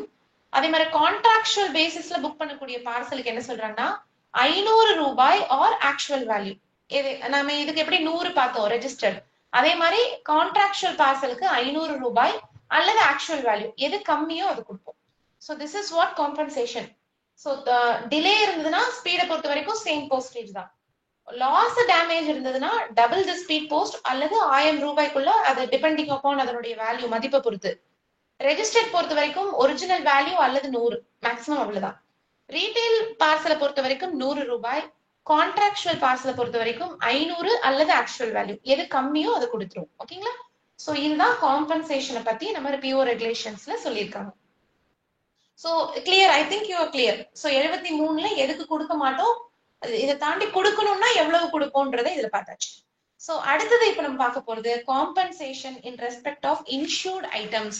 காப்பீடு செய்த இன்சூர்ட் தபால்களுக்கான காம்பன்சேஷன் என்பது எவ்வளவு. சோ உங்க எல்லாருக்கும் தெரியும், இன்சூர்டை பொறுத்த வரைக்கும் எவ்வளவு அமௌண்ட்டுக்கு இன்சூர் பண்ணிருக்காங்களோ அவ்வளவு கிடைக்கும், அல்லது எவ்வளவு ஆக்சுவல் கண்டென்ட் லாஸ் ஆயிருக்கும், டேமேஜ் ஆயிருக்கும் அது கிடைக்கும், எது கம்மியோ அதான் கொடுப்பாங்க. ஓகேங்களா, சோ இதுல என்ன சொல்றாங்கன்னா காம்பன்சேஷன் பொறுத்த வரைக்கும் எப்பவுமே அந்த பொருளுடைய மதிப்பை விட அது அதிகமா இருக்கக்கூடாதுன்னு சொல்றாங்க. In no case exceed the value, அதுக்குள்ள எவ்வளவு தொலைந்ததோ அதனுடைய வேல்யூ என்னவோ அதுக்கு மிகாமல் பாத்துக்கணும் அப்படின்றாங்க. சோ ஒருவேளை ஒரு டேமேஜ் ஏற்பட்டது அப்படின்னா அந்த சென்டர் அதை பத்தின முழு விவரம், எவ்வளவு கண்டென்ட் அதுல இருந்தது, எவ்வளவு இதுல டேமேஜ் ஆயிருக்குன்றத பத்தின முழு விவரம் அதை அளித்து அதன் மேல என்கொயரி பண்ணி எவ்வளவு ஆக்சுவல் அதனுடைய வேல்யூவோ அதுதான் கொடுப்போம் அப்படின்னு சொல்றாங்க. சோ ஐ ரிப்பீட், இன்சூர்டை பொறுத்த வரைக்கும் காப்பீடு இன்சூர்ட் அமௌண்ட் எவ்வளவோ அதை கொடுப்போம். அது உண்மையா ஆக்சுவல் டேமேஜ் என்னவோ, ஆக்சுவல் லாஸ் டேமேஜ் அதனுடைய வேல்யூ என்னவோ அது கொடுப்போம் அப்படின்னு சொல்றோம். சோ இந்த மாதிரி டேமேஜ் அல்லது லாஸ் ஆகும் பட்சத்துல அதனுடைய இருக்கக்கூடிய ஆக்சுவல் வேல்யூவை பத்தி ரொம்ப டீடைல்டா அந்த சென்டர் அப்படிங்கிறவர் அதை பத்தின இன்ஃபர்மேஷன் கொடுக்கணும்னு சொல்றாங்க. ஓகேவா? சோ இதுதான் compensation in respect of insured items. அடுத்தது இப்ப நம்ம சொல்றது என்னன்னா complaint in respect of domestic or insured items. This is very important. இது இப்ப நீங்க பாக்குறதுல இருந்துதான் நிறைய சின்ன சின்ன இதெல்லாம் வரும் உங்களுக்கு. எக்ஸாம் பாயிண்ட் ஆஃப் வியூல டேஸ் வரும். இப்ப நம்ம பார்த்தோம் இல்லைங்களா, RLOல இப்ப எனக்கு மெசேஜ் பாக்ஸ்ல டைப் பண்ணுங்க. RLOல நான் உங்ககிட்ட ஒரு கொஸ்டின் கேட்கிறேன், அக்கௌண்டபிள் ஆர்டிகல்ஸ் எவ்வளவு நாள் வச்சிருக்கணும்? இப்ப நம்ம ரெகுலேஷன்ல பார்த்த வரைக்கும் மெசேஜ்ல மட்டும் சொல்லுங்க, மைக் ஆன் பண்ண வேணாம். மேடம் ப்ளீஸ், அக்கௌண்டபிள் ஆர்டிகல்ஸ் சொன்னேன், அவசரப்படாதீங்க. Yes yes yes 30 days, right? Yes yes yes. இது மாதிரி இந்த நியூமெரிக்கல் வேல்யூ எல்லாத்தையும் ஞாபகம் வச்சுக்கோங்க. சரி, எனக்கு இப்ப சொல்லுங்க, ஒரு கான்ட்ராக்சுவல் பார்சல் பொறுத்த வரைக்கும், okay I repeat, contractual parcel பொறுத்த வரைக்கும் மேக்ஸிமம் காம்பன்சேஷன் எவ்வளவு கொடுக்கலாம்? மேக்ஸிமம் காம்பன்சேஷன் எவ்வளவு கொடுக்கலாம்? Yes, exactly 500. Okay fine. So இந்த மாதிரி சின்ன சின்ன நியூமெரிக் வேல்யூ எல்லாம் நான் முக்கியமா சொல்றேன்னா அதெல்லாம் ஞாபகம் வச்சுக்கோங்க. Okay fine. Yeah okay. So இப்போ நான் சொல்றேன், இப்போ இன்னும் ஒரே ஒரு கொஸ்டின் கேட்கிறேன்.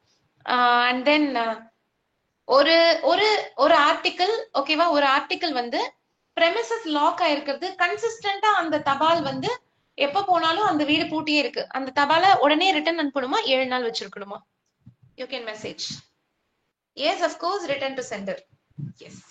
Okay, thank you for your உங்க ரிப்ளைக்கு ரொம்ப நன்றி. ஓகே, இப்போ நம்ம கண்டினியூ பண்ணலாம். Thank you. Immediately yes, yes, absolutely. So I'm happy that you're all very active. நம்ம இப்ப அப்படியே கண்டினியூ பண்ணலாம். சோ இப்போ நம்ம பார்க்க போறது ரெகுலேஷன் நம்பர் 15, சாரி 75. இதுல இருந்து நிறைய டேஸ் எல்லாம் ஞாபகம் வரும், இதை மட்டும் நீங்க இங்க தனியா கூட நோட் பண்ணிக்கோங்க. ஓகே, சோ இதுல என்ன சொல்வாங்க அப்படின்னா, கம்ப்ளைண்ட் எப்ப வந்து ஒரு கம்ப்ளைண்ட் பண்ணலாம், இந்த மாதிரி டொமஸ்டிக் இன்சூர்ட் ஐட்டம்ஸ் இதெல்லாம் தொலைஞ்சிருச்சு, இல்ல டேமேஜ், லாஸ், இந்த காம்பன்சேஷன் சம்பந்தமா கம்ப்ளைண்ட் ஏதாவது பண்ணணும்னா அதுக்கான கால வரையறை என்ன அப்படின்றதுதான் இந்த நம்ம ஸ்லைட்ல நம்ம பார்க்க போறோம். சோ இதுல என்ன பாத்தீங்கன்னா, ஒரு சென்டர் அல்லது அட்ரஸி கம்ப்ளைண்ட் எப்ப கொடுக்கணும், ஒரு தபால் பத்தின ஒரு லாஸோ டேமேஜோ டிலேவோ இதை பத்தி எப்ப கொடுக்கணும் அப்படின்னு பாத்தீங்கன்னா, நல்லா ஞாபகம் வச்சுக்கோங்க, நான் ரெசிப்ட் ஆஃப் ஐட்டம் இருக்கு, ஒரு தபால் உங்களுக்கு வரல அதாவது அப்படின்னு பாத்தீங்கன்னா, after 15 days and within 60 days of booking the item. ஒரு தபால் புக் பண்ணிட்டாங்க, அது வரவே இல்லை, டிலே அப்படின்னு வச்சுக்கலாம் இது. ஓகேங்களா? அதுக்கான கம்ப்ளைண்ட் எப்ப புக் பண்ணுனா 15 நாளைக்கு அப்புறம், புக் பண்ணி 15 நாளைக்கு அப்புறம், ஆனா 60 நாளைக்குள்ள. ஓகே, மோர் தென் 15, லெஸ் தென் 60, அதுக்குள்ள அதை பத்தின கம்ப்ளைண்ட் வந்து கொடுத்துடணும்ன்றாங்க. அண்ட் வெரி இம்பார்ட்டன்ட், டேமேஜ் இல்ல லாஸ் ஏதாவது இருந்ததுன்னா அந்த தபாலை வாங்கின 2 நாளைக்குள்ள அதை வந்து கொடுக்கணும்ன்றாங்க. Within 2 days of receipt of the item. 2 நாள். சோ ஐ ரிப்பீட், தபால் வரல, நான் ரெசிப்ட் வரவே இல்லைன்னா 15 நாளைக்கு மேல 60 நாளைக்குள்ள. இதுவே டேமேஜ் லாஸ் ஆயிடுச்சுன்னா தபாலை வாங்குவாங்கல்ல, அட்ரஸி வாங்கின உடனே 2 நாளைக்குள்ள கம்ப்ளைண்ட் ப்ரிஃபர் பண்ணும். அட் எனி காஸ்ட் இந்த காம்பன்சேஷனுக்கான இந்த கிளைமோ இது எதுவுமே இந்த 60 நாளைக்கு மேல, இல்ல இவங்க சொன்ன இந்த 2 நாளைக்கு அப்புறம் இந்த பிரிஸ்கிரைப் டைமுக்கு மேல வந்தா அதை நம்ம என்டர்டெயின் பண்ண மாட்டோம், அதை ப்ராசஸ் பண்ணி தர மாட்டோம் அப்படின்றதுதான் இது. ஓகே, இதுதான் ரொம்ப முக்கியமான விஷயம். அடுத்தது என்ன சொல்றாங்க அப்படின்னா, filing of complaint. So complaint வந்து எப்படி ஃபைல் பண்றது, இதை பத்தின கம்ப்ளைண்ட் ஃபைல் பண்றது என்னென்ன மோட்ல அப்படின்றதெல்லாம் பார்ப்போம். சோ இதுல என்ன சொல்றாங்கன்னா, ஒரு காம்பன்சேஷனுக்கான ரெக்வஸ்ட்னு சொல்லலாம், அதை கம்ப்ளைண்ட்னும் சொல்லலாம். சோ இந்த காம்பன்சேஷனுக்கான ஏதாவது ஒரு ரெக்வஸ்ட் ஏதாவது வந்துருச்சு, இல்ல கம்ப்ளைண்ட் வந்துருச்சுன்னா இது எவ்வளவு நாளைக்குள்ள பே பண்ணணும்னு சொல்றாங்கன்னா, நாட் எக்ஸீடிங் 30 daysக்குள்ள பண்ணணும்ன்றாங்க. ஐ ரிப்பீட், நீங்க கம்ப்ளைண்ட் ஃபைல் பண்றதுக்கான டைம் தான் இங்க இருக்கு 15, 60. கம்ப்ளைண்ட் வந்துருச்சு, அதை செட்டில் பண்றதுக்கான ஒரு டைம்னு சொல்றாங்க பாத்தீங்களா, அது என்னன்னா நாட் எக்ஸீடிங் 30 days. 30 நாளைக்குள்ள அந்த காம்பன்சேஷனை கட்டாயமா செட்டில் பண்ணிடணும்னு சொல்றாங்க. ஓகேவா? அவங்க எப்ப இந்த லாஸ் அப்படிங்கறத பத்தின தகவல் இன்டிமேஷன் நமக்கு சொல்றாங்களோ அது வந்து 30 நாளைக்குள்ள எனி காஸ்ட் செட்டில் பண்ணிடணும். அதே மாதிரி எப்ப இன்டிமேஷன் லாஸ் நமக்கு சொல்றாங்களோ அதுல இருந்து ஒரு 10 நாளைக்குள்ளயாவது அதை வந்து முடிக்கணும்ன்றாங்க. சோ 10 நாளைக்குள்ள முடிக்கணும். மேக்சிமம் எவ்வளவு 30 நாளைக்கு மேல தாண்டவே கூடாது. சோ ஒருவேளை அந்த 30 நாளைக்கு மேல ஒரு எக்ஸப்ஷனலான ஒரு டிலே இருக்கு, ஒரு சொல்ல முடியாத ஒரு கால தாமதம் இருக்கு அப்படின்னா என்னன்னா, அந்த கம்ப்ளைண்ட் போட்ட அந்த கம்ப்ளைண்ட்டுக்கு காம்பன்சேஷன் மட்டும் இல்லாம அதற்கான வட்டியும் சேர்த்து கொடுக்கணும். எவ்வளவு நாள் 30 நாளைக்கு மேல எவ்வளவு நாட்கள் தாமதமானதோ அதற்கான இன்ட்ரெஸ்டையும் சேர்த்து கொடுக்கணும் அப்படின்னு சொல்றாங்க. அந்த இன்ட்ரெஸ்ட் எவ்வளவுனா பிஓஎஸ்பி ரேட் ஆஃப் இன்ட்ரெஸ்ட் என்னவோ, அப்ப என்ன நிலுவையில இருக்கக்கூடிய எஸ்பி ரேட் ஆஃப் இன்ட்ரெஸ்ட் என்னவோ அந்த எவ்வளவு 30 நாளைக்கு மேல எவ்வளவு நாள் தாமதமானதோ அத்தனை நாளைக்கும் எஸ்பி இன்ட்ரெஸ்ட் போட்டு கொடுக்கணும்ன்றாங்க. சோ இது ஒரு முக்கியமான விஷயம், ஞாபகம் வச்சுக்கோங்க. அட் எனி காஸ்ட் 30 நாள் தாண்டக்கூடாது. அதை பத்தின இன்டிமேஷன் வந்து 10 நாளைக்குள்ள செட்டில் பண்ணுன்றாங்க, பே பண்ணணும்ன்றாங்க. ரொம்ப டிலே அதுக்கு மேல இருந்ததுன்னா எஸ்பி ரேட் ஆஃப் இன்ட்ரெஸ்ட் வந்து கண்டிப்பா அந்த டிலேட் பீரியட் அது எவ்வளவு நாள் அந்த 30 தாண்டி தாமதமாகுதோ அதற்கு கொடுக்கணும் அப்படின்றது இருக்கு. ஓகேவா? இதான் ரெகுலேஷன் நம்பர் 76. அடுத்தது என்ன சொல்றாங்கன்னா ஐட்டம்ஸ் ட்ரீட்டட் அஸ் லாஸ்ட். ஒரு ஐட்டம் அது டெலிவரியே ஆகல, அது வந்து அதை பத்தின கம்ப்ளைண்ட்டும் கொடுக்குறாங்க. அந்த ஒரு தபாலை ஒரு ஐட்டம் பார்சல் ஒரு எனிதிங் அதை எப்போ வந்து லாஸ்ட் தொலைஞ்சே போச்சு அப்படின்றத நம்ம எப்போ அந்த அந்த முடிவுக்கு எப்ப வரலாம் அப்படின்றத பத்தி சொல்றதா இந்த regulation. So the maximum period after which an item may be treated as lost, அதாவது ஃபைனலா உங்களுக்கு ஏதோ ஒரு டெலிவரி ஸ்டேட்டஸ் கிடைக்குது பாத்தீங்களா, அதுல இருந்து எவ்வளவு நாட்களுக்கு மேல போனா அது வந்து தொலைஞ்சுது அப்படின்றது பண்ணிக்கலாம் அப்படின்னா அந்த பீரியட் எவ்வளவுன்னு பாத்தீங்கன்னா 60 days from the date of booking or 30 days from the date of receipt of the complaint. ஓகேங்களா? whichever is later, எது லேட்டரோ. ஓகேங்களா? கம்ப்ளைண்ட் வந்து அதாவது புக் ஆனதுல இருந்து 60 நாள் ஆனாலோ அல்லது கம்ப்ளைண்ட் வந்ததுல இருந்து 30 நாளைக்கு மேலேயும் அதை பத்தின வேற அபவுட் எதுவுமே கண்டுபிடிக்க முடியல, அந்த ஐட்டம் லாஸ்ட் வந்து அது வந்து தொலைஞ்சிருச்சு அப்படின்னே நம்ம ட்ரீட் பண்ணிக்கலாம். அதுக்கப்புறம் காம்பன்சேஷன் ப்ராசஸ் பண்ணிக்கலாம். ஓகேவா? இந்த காம்பன்சேஷன் இந்த மாதிரி இருக்கு லாஸ்ட் அப்படின்னு சொல்றது வந்து அந்த தொலைஞ்சது அப்படின்றத முடிவுக்கு எப்ப வருமோ அதுக்கப்புறம் ஒரு 10 நாளைக்குள்ள கொடுத்துடணும்னு சொல்றாங்க. ஓகேங்களா? சோ இந்த மாதிரி சென்டர் அட்ரஸி காம்பன்சேஷனுக்கான கிளைம் பண்ணும்போது அதுக்கான ரிட்டன் ரெக்வஸ்ட், அதற்கான வேலிட் ப்ரூஃப், புக் பண்ணதுக்கான ப்ராப்பர் ரசீது, இது எல்லாத்தையும் ரைட்டிங்ல எழுதி கொடுத்துதான் வாங்கணுன்றாங்க. சோ இந்த கிளாஸ்ல முக்கியமா என்னன்னா எப்ப அது வந்து தொலைஞ்சே போச்சு அப்படின்னு ட்ரீட் பண்ணலாம் அப்படின்னு சொல்றாங்க. சோ அது வந்து புக் பண்ணதுல இருந்து 60 நாள் ஆனாலும் கம்ப்ளைண்ட் டேட் வந்ததுல இருந்து 30 நாள் ஆயும் கண்டுபிடிக்க முடியல, லாஸ்ட் ட்ரீட் பண்ணிடலாம். அப்படி லாஸ்ட் நம்ம முடிவு பண்ணதுல இருந்து 10 நாளையில அவங்களுக்கு காம்பன்சேஷன் கொடுத்துடணும். சோ அந்த காம்பன்சேஷனுக்கான ரெக்வஸ்ட வந்து அவங்க ப்ராப்பரா முறையா அவங்க வந்து எழுதி கொடுக்கணும்ன்றாங்க. சோ இப்போ சொல்றேன், இதுல பாக்குறது என்னன்னா ஒரு கம்ப்ளைண்ட் ஒரு சென்டரோ அட்ரஸியோ எப்படி கொடுக்கணும் அப்படின்றத பத்தி பாக்குறதா. இது சும்மா ஒரு கிறிஸ்பான ஒரு இன்ஸ்ட்ரக்ஷன் தான். நான் இதை கொஞ்சம் சீக்கிரமாவே சொல்லிடுறேன், இதுல ஒன்றும் ரொம்ப இம்பார்ட்டன்டா இருக்காது. சோ முதல்ல இதுல என்ன சொல்றாங்கன்னா original booking slip. So claim வந்து சென்டர் அனுப்புறாரு ஒரிஜினல், எனக்கு வந்து என் தபால் வந்து போகல அப்படின்னு சொல்றாரு, டிலே இருக்கு ஒரு லாஸ் இருக்கு எதுனாலும் ஒரிஜினல் ஸ்லிப். அதுக்கப்புறம் அப்ளிகேஷன், ஒரு ரிட்டன் அப்ளிகேஷன், அதுல வந்து தபால் நம்பர் என்னைக்கு புக் பண்ணாங்க. Okay, one second. ஓகே, அந்த தபாலை எப்ப புக் பண்ணாங்க, அட்ரஸ் என்ன, அட்ரஸ் சென்டர் யாரு, அட்ரஸ் யாரு, அந்த டீடைல்ஸ் என்னன்றத பத்தி எல்லா டீடைல்ஸையுமே அவங்க சொல்லணும்ன்றாங்க. ஓகே, அடுத்தது நான் டெலிவரி ப்ரூஃப். டெலிவரி பொறுத்த வரைக்கும் இந்தியா போஸ்ட் வெப்சைட்ல அவங்களால டிராக்கிங்கே பார்க்க முடியாதுன்ற பட்சத்துல அதற்கான நான் டெலிவரி ப்ரூஃப் ஏதாவது வைக்கணும்ன்றாங்க. அப்புறம் ஒரு ஐடி ப்ரூஃப். அதுக்கப்புறம் வந்து அந்த காம்பன்சேஷன் அவங்களுக்கு எப்படி வேணும், என்ன பேமெண்ட்ல வேணும், சேவிங்ஸ் பேங்க்ல அவங்களுக்கு வேணுமா இல்ல கேஷ் வேணுமா இல்ல பேங்க் டீடைல்ஸ் ஏதாவது வேணும், அப்புறம் கான்டாக்ட் இன்ஃபர்மேஷன், வேற ஏதாவது இன்ஃபர்மேஷன் இருந்தா இந்த மாதிரி ஒரு கிளைம் ஒரு காம்பன்சேஷனுக்கான கிளைம் அவங்க பண்றாங்கன்னா இவ்வளவு டீடைல்ஸையும் வச்சு எழுதணும்ன்றாங்க. ஓகே, இது சென்டர் அனுப்புறாங்கன்னா. இதே ரிசீவர் அட்ரஸ் ரிசீவர் இருக்கார் இல்லையா, அவர் கம்ப்ளைண்ட் கிளைம் காம்பன்சேஷனுக்கான கிளைம் அதற்கான இது பண்றாங்கன்னா அவங்க என்னென்ன பண்ணணும்னா புக்கிங் ஸ்லிப், அவர்கிட்ட புக்கிங் ஸ்லிப் இருந்தால் அதை வந்து அவர் வந்து கொடுக்கலாம். ஆனா கொஞ்சம் மைக் மட்டும் ஆன் பண்ணாதீங்க, யாரும் மைக் ஆன் பண்ணிருக்கோம்.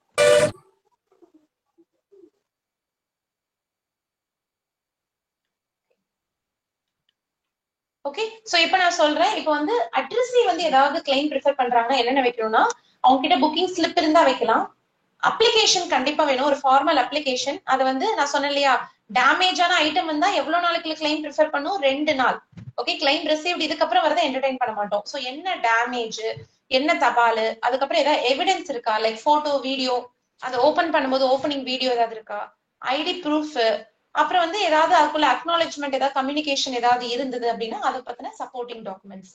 ஓகேவா? சோ இந்த மாதிரி கிளைம் அட்ரஸையும் சென்டரும் அனுப்பும் பொழுது இந்த மாதிரி இவ்வளவு டீடைலா, இவ்வளவு டீடைல்ஸ் இன்டிமேஷனா நமக்கு கொடுத்துதான் கிளைம் ப்ரிஃபர் பண்ணணும் அப்படின்றது சொல்றாங்க. இது காம்பன்சேஷனுக்கான கிளைம். Okay fine. சோ இப்போ நம்ம பார்க்க போறது அடுத்த கிளாஸ் என்னன்னு பாத்தீங்கன்னா, கிளாஸ் நம்மளுக்கு ரெகுலேஷன் நம்பர் 78 காம்பன்சேஷன். இப்ப டொமஸ்டிக் எல்லாமே முடிச்சிட்டோம். 15 நாள், 30 நாள், இது எல்லாமே எப்படி கம்ப்ளைண்ட் போடணும், எவ்வளவு காம்பன்சேஷன் கொடுப்போம், இது எல்லாமே பார்த்தாச்சு. Now moving on to the international items. வெளிநாட்டு தபால்களுக்கு இந்த மாதிரி ஏதாவது இருந்தது அப்படின்னா, காம்பன்சேஷன் இருந்ததுன்னா அது எப்படி கொடுக்கணும்னு போடுறதா இது. சோ இந்த காம்பன்சேஷன் பொறுத்த வரைக்கும் வெளிநாட்டு தபால்லையும் இதே ப்ரொசீஜர் தான். நம்ம பார்த்தோம் இல்லைங்களா இதுக்கு முன்னாடி, ஃபெயில்டு டெலிவரியா எப்பெல்லாம் காம்பன்சேஷன் கொடுக்க மாட்டோம், அதே மாதிரி அட்ரஸ் வந்து ரொம்ப அன்சேஃபா இருந்தது அப்படிங்களா, அந்த மாதிரி இருந்தால் கொடுக்க மாட்டோம். நம்ம பார்த்தோம்ல டொமஸ்டிக்ல பார்த்தோம் இல்லையா, அந்த மாதிரி எல்லாமே இருக்கும் உங்களுக்கு. அது வந்து ஃபுல்லா முறையாக வந்து அட்ரஸ் செய்யப்படாமல் இருந்தால், அதாவது நம்ம யூபிஓ ஸ்டாண்டர்ட்ஸ் படி அந்த அட்ரஸ் அப்படின்றது இருக்கணும் ஒரு இன்டர்நேஷனல் ஐட்டம்ஸ்க்கு. சோ அந்த மாதிரி யூபிஓட ஸ்டாண்டர்ட் படி அட்ரஸ் கரெக்டா எழுதல, அட்ரஸ் வந்து தெளிவா படிக்கிற மாதிரி இல்ல, யாராவது ஒருத்தரோட உயிருக்கு வந்து அது தீங்கு விளைவிக்கும் வகையில அது இருக்கு, சோ இந்த மாதிரி ஏதோ ஒரு காரணத்தினால நம்மளால பண்ண முடியல, இல்ல அதுக்குள்ள ஒரு தடை செய்யப்பட்ட பொருட்கள் இருக்கு, சோ அந்த மாதிரி வேற ஏதாவது ஒரு இயற்கை சீரழிவால, ஒரு இயற்கை இழப்பாலதான் அந்த லாஸோ டேமேஜோ ஆச்சு, இந்த மாதிரி கண்டிஷன்ஸ்ல இன்டர்நேஷனல் தபாலுக்கும் எந்த விதமான இழப்பீடும் வந்து கிடையாது. ஓகேவா? சோ இது இல்லாம இன்னும் ஒரு சில பாயிண்ட்ஸ் மட்டும் இதுல சொல்றாங்க, அதை மட்டும் உங்களுக்கு பார்க்கலாம். ஓகேவா? சோ இதுல காம்பன்சேஷன் இன் கேஸ் ஆஃப் உங்களுக்கு இன்டர்நேஷனல் ஐட்டம்ஸ்ல இன்னும் கொஞ்சம் டீடைல்ஸ் வந்து சொல்றாங்க. சோ என்ன சொல்றாங்கன்னா, okay, the items is a registered bulk bag. ஒரு registered bulk bag, M bag ன்னு நம்ம சொல்லுவோம் இல்லையா, இதெல்லாம் நீங்க PO Gate Part 2ல நீங்க படிப்பீங்க. சோ அதுவா இருந்தா அது காம்பன்சேஷன் கிடையாதுன்றாங்க. அதே மாதிரி இந்த தபால் பத்தின பதிவுகள் ஏதாவது, ரெக்கார்ட்ஸ் ஏதாவது டிஸ்ட்ரக்ட் ஆயிடுச்சு, ஏதாவது அழிக்கப்பட்டிருந்தால் அந்த மாதிரி தபாலுக்கு கிடையாதுன்றாங்க. அதே மாதிரி ஒரு சுங்கத்துறை, அதாவது கஸ்டம்ஸ் பார்த்து இது வந்து டெலிவரி பண்றதுக்கு முடியாது அப்படின்ற டெசிஷன் ஏதாவது எடுத்தா அந்த மாதிரி இதுக்கும் அது வந்து கிடையாது.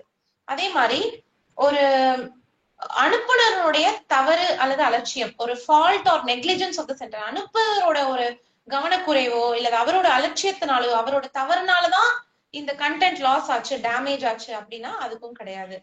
அண்ட் அதே மாதிரி அந்த மதிப்பு, அந்த இன்சூர் ஐட்டம்ஸ் பொறுத்த வரைக்கும் என்ன சொல்றாங்கன்னா, ஃப்ராடுலண்டா அந்த மதிப்பு உள்ள இருக்கக்கூடிய பொருளின் மதிப்பை விட அதிகமா இன்சூர் பண்ணி இந்த இழப்பீடு பெறதற்காகவே ஃப்ராடுலண்டா இதை வந்து அட்டெம்ப்ட் பண்ணிருக்காங்க அப்படின்னா அதுக்கும் கண்டுபிடிச்சிட்டாங்கன்னா அதுக்கு இழப்பீடு கிடையாதுன்றாங்க.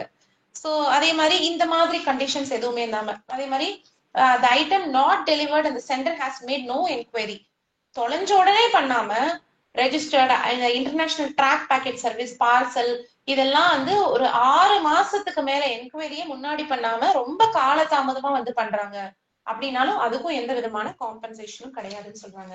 அதே மாதிரி in case of prisoner of war or civilian internee parcels, போர் கைதியாக இருக்காங்க அதனால அவங்களுக்கு கொடுக்க முடியல அப்படின்னா கிடையாது.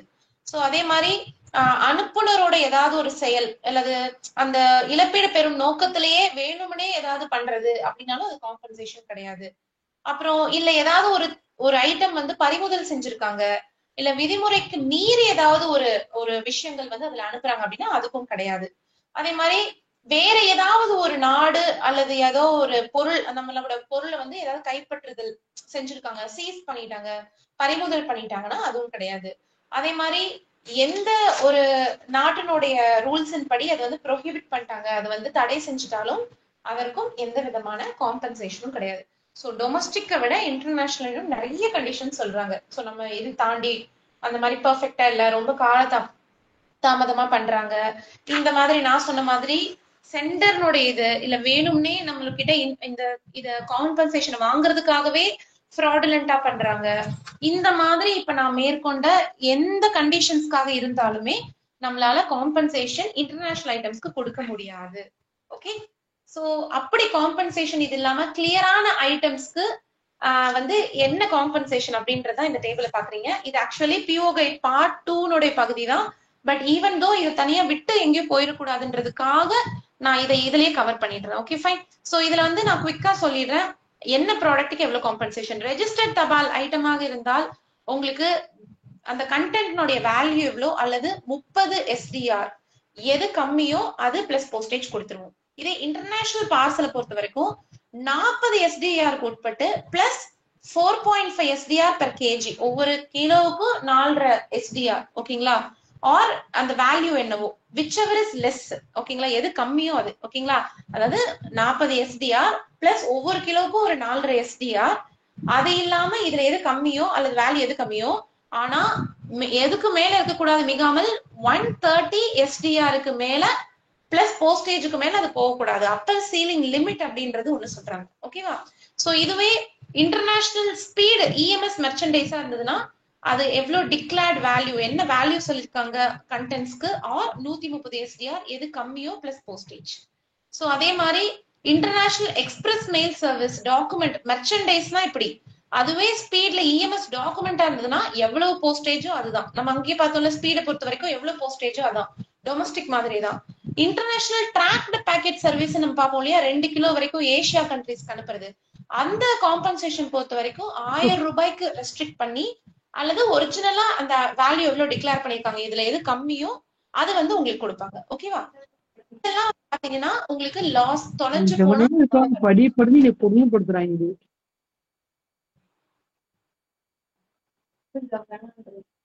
மேடம் ஒரு நிமிஷம், மைக் யாரோ ஆன் பண்ணிருக்கீங்க. எங்க வயசுக்கு மேல போயில எவனும் உங்க மாதிரி ஐடி கம்பெனில கூப்பிட மாட்டாங்க இல்லையா? ஏன்னா என் மைக் ஆன் ஆயிடுச்சா? ஓகே, சோ இப்போ நான் கண்டினியூ பண்றேன், ப்ளீஸ் இதை அப்சர்வ் பண்ணிக்கோங்க. ஓகேவா? ஐடிபிஎஸ் பொறுத்த வரைக்கும் நான் சொன்ன மாதிரி 1000 ரூபாய்க்கு உட்பட்டு. சோ இதை வேணா யூ கேன் டேக் ஸ்கிரீன்ஷாட், இல்ல அதுக்கப்புறம் கூட ஷேர் பண்றேன். இதை நீங்க டீடைலா படிச்சுக்கோங்க. நான் இதை விட்டு போயிடக்கூடாதுன்றதுக்காக I am now sharing this. ஓகேவா? இதுவே லாஸ் டேமேஜ் ஏதாவது இருந்தது அப்படின்னா அதுக்கு அந்த பட்சத்துல உங்களுக்கு ரெஜிஸ்டர் ஐட்டமா இருந்ததுன்னா அது வந்து எவ்வளவு வேல்யூ டிக்ளேர் பண்ணிருக்காங்களோ அந்த லாஸ் டேமேஜுக்கு அதை வந்து நம்ம கொடுத்துருவோம் அப்படின்னு சொல்றாங்க. அண்ட் அதே மாதிரி இன்டர்நேஷனல் பார்சல் பொறுத்த வரைக்கும் அதேதான், எவ்வளவு வேல்யூ டிக்ளேர் பண்ணிருக்காங்களோ அதுதான். Okay. And international express mail service merchandise பொறுத்த வரைக்கும் அதே மாதிரி தொலைஞ்சிருச்சு அப்படின்னா எவ்வளவு லாஸ் ஆர் டேமேஜ் டிக்ளேர் பண்றாங்களோ அது. அதே மாதிரி இஎம்எஸ் டாக்குமெண்ட்டுக்கும் போஸ்டேஜ் மட்டும் தான் கொடுப்போம். ஐடிபிஎஸ்க்கும் 1000 ரூபாய் அல்லது ஆக்சுவல் டிக்ளேர்ட் வேல்யூ எவ்வளோ எது கம்மியோ அது கொடுத்துருவோம். ஸோ இன்டர்நேஷனல் மட்டும் 2 விதமா இருக்கு. ஒன்னு தொலைஞ்சு போனா, இன்னொன்னு டேமேஜ் அல்லது லாஸ் ஏதாவது ஆனா. சோ உங்களுக்கு லாஸ் டேமேஜ் 2 விதமா பிரிச்சிருக்காங்க. லாஸுக்கு தனியா உங்களுக்கு தனியா இருக்கு, டேமேஜுக்கு மட்டும் பேஸ்ட் உங்களுக்கு ரொம்ப ரெஸ்ட்ரிக்டடா எவ்வளவு டிக்ளேர் பண்ணிருக்காங்களோ மோஸ்ட்லி அது மாதிரி தான். ஓகேவா? சோ இதுதான் உங்களுக்கு பாத்தீங்கன்னா இன்டர்நேஷனல் ஐட்டம்ஸோட காம்பன்சேஷன். சோ இன்னும் ஒரு 3-4 ரெகுலேஷன் தான் இருக்கு. சோ அதை இன்னைக்கு கம்ப்ளீட் பண்ணிடலாம். அடுத்த ரெகுலேஷன் நீங்க குயிக்கா பாத்துடலாம். நம்ம ரெகுலேஷன் நம்பர் 79.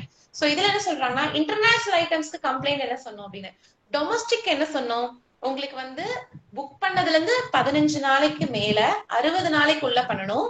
அதுவே உங்களுக்கு வந்து டெலிவரியில டேமேஜ் ஏதாவது இருந்ததுன்னா உங்களுக்கு 2 நாளைக்குள்ள நம்ம பண்ணணும்னு சொன்னோம். So I think you remember. So அதே போல இன்டர்நேஷனல் ஐட்டம்ஸ் பொறுத்த வரைக்கும் என்ன சொல்றாங்கன்னா, ஒரு சென்டர் எப்போ கம்ப்ளைண்ட் மேக் பண்ணுனா 24 மணி நேரம்ல ஒரு டேமேஜ் அல்லது பார்ஷியல் லாஸ் அல்லது ஏதாவது இருந்தால் தபால் வாங்கின 24 மணி நேரத்துல அவங்க என்ன பண்ணுமா, கம்ப்ளைண்ட்டை ப்ரிஃபர் பண்ணணும்னு சொல்றாங்க. In case of parcel or registered or insured items posted within a period of 6 months from the day on which items posted. ஓகேங்களா? சோ வேற ஏதாவது லாஸ் தான், தொலைஞ்சு போச்சு என்னன்னு தெரியல, ஒரு ரெஜிஸ்டரோ பார்சலோ இன்சூரோ போஸ்ட் பண்ண தொலைஞ்சு போச்சு அப்படின்னா 6 மாசம் எப்ப போஸ்ட் பண்ணாங்களோ அதுல இருந்து 6 மாசத்துக்குள்ள கம்ப்ளைண்ட் ப்ரிஃபர் பண்ணணும்னு சொல்றாங்க. In case of express mail service 2 விதமா பார்த்தோம், அதுல மெர்ச்சன்டைஸ் டாக்குமெண்ட்னு. அதை பொறுத்த வரைக்கும் 4 months from the date from the item is posted. இஎம்எஸ்னா 4 மாசம், நார்மல் பார்சல் ரெஜிஸ்டர்ட் இன்சூர்ட்னா 6 மாசம், லாஸ் டேமேஜ் ஏதாவது இருந்ததுன்னா கண்டிப்பா 24 மணி நேரத்துல.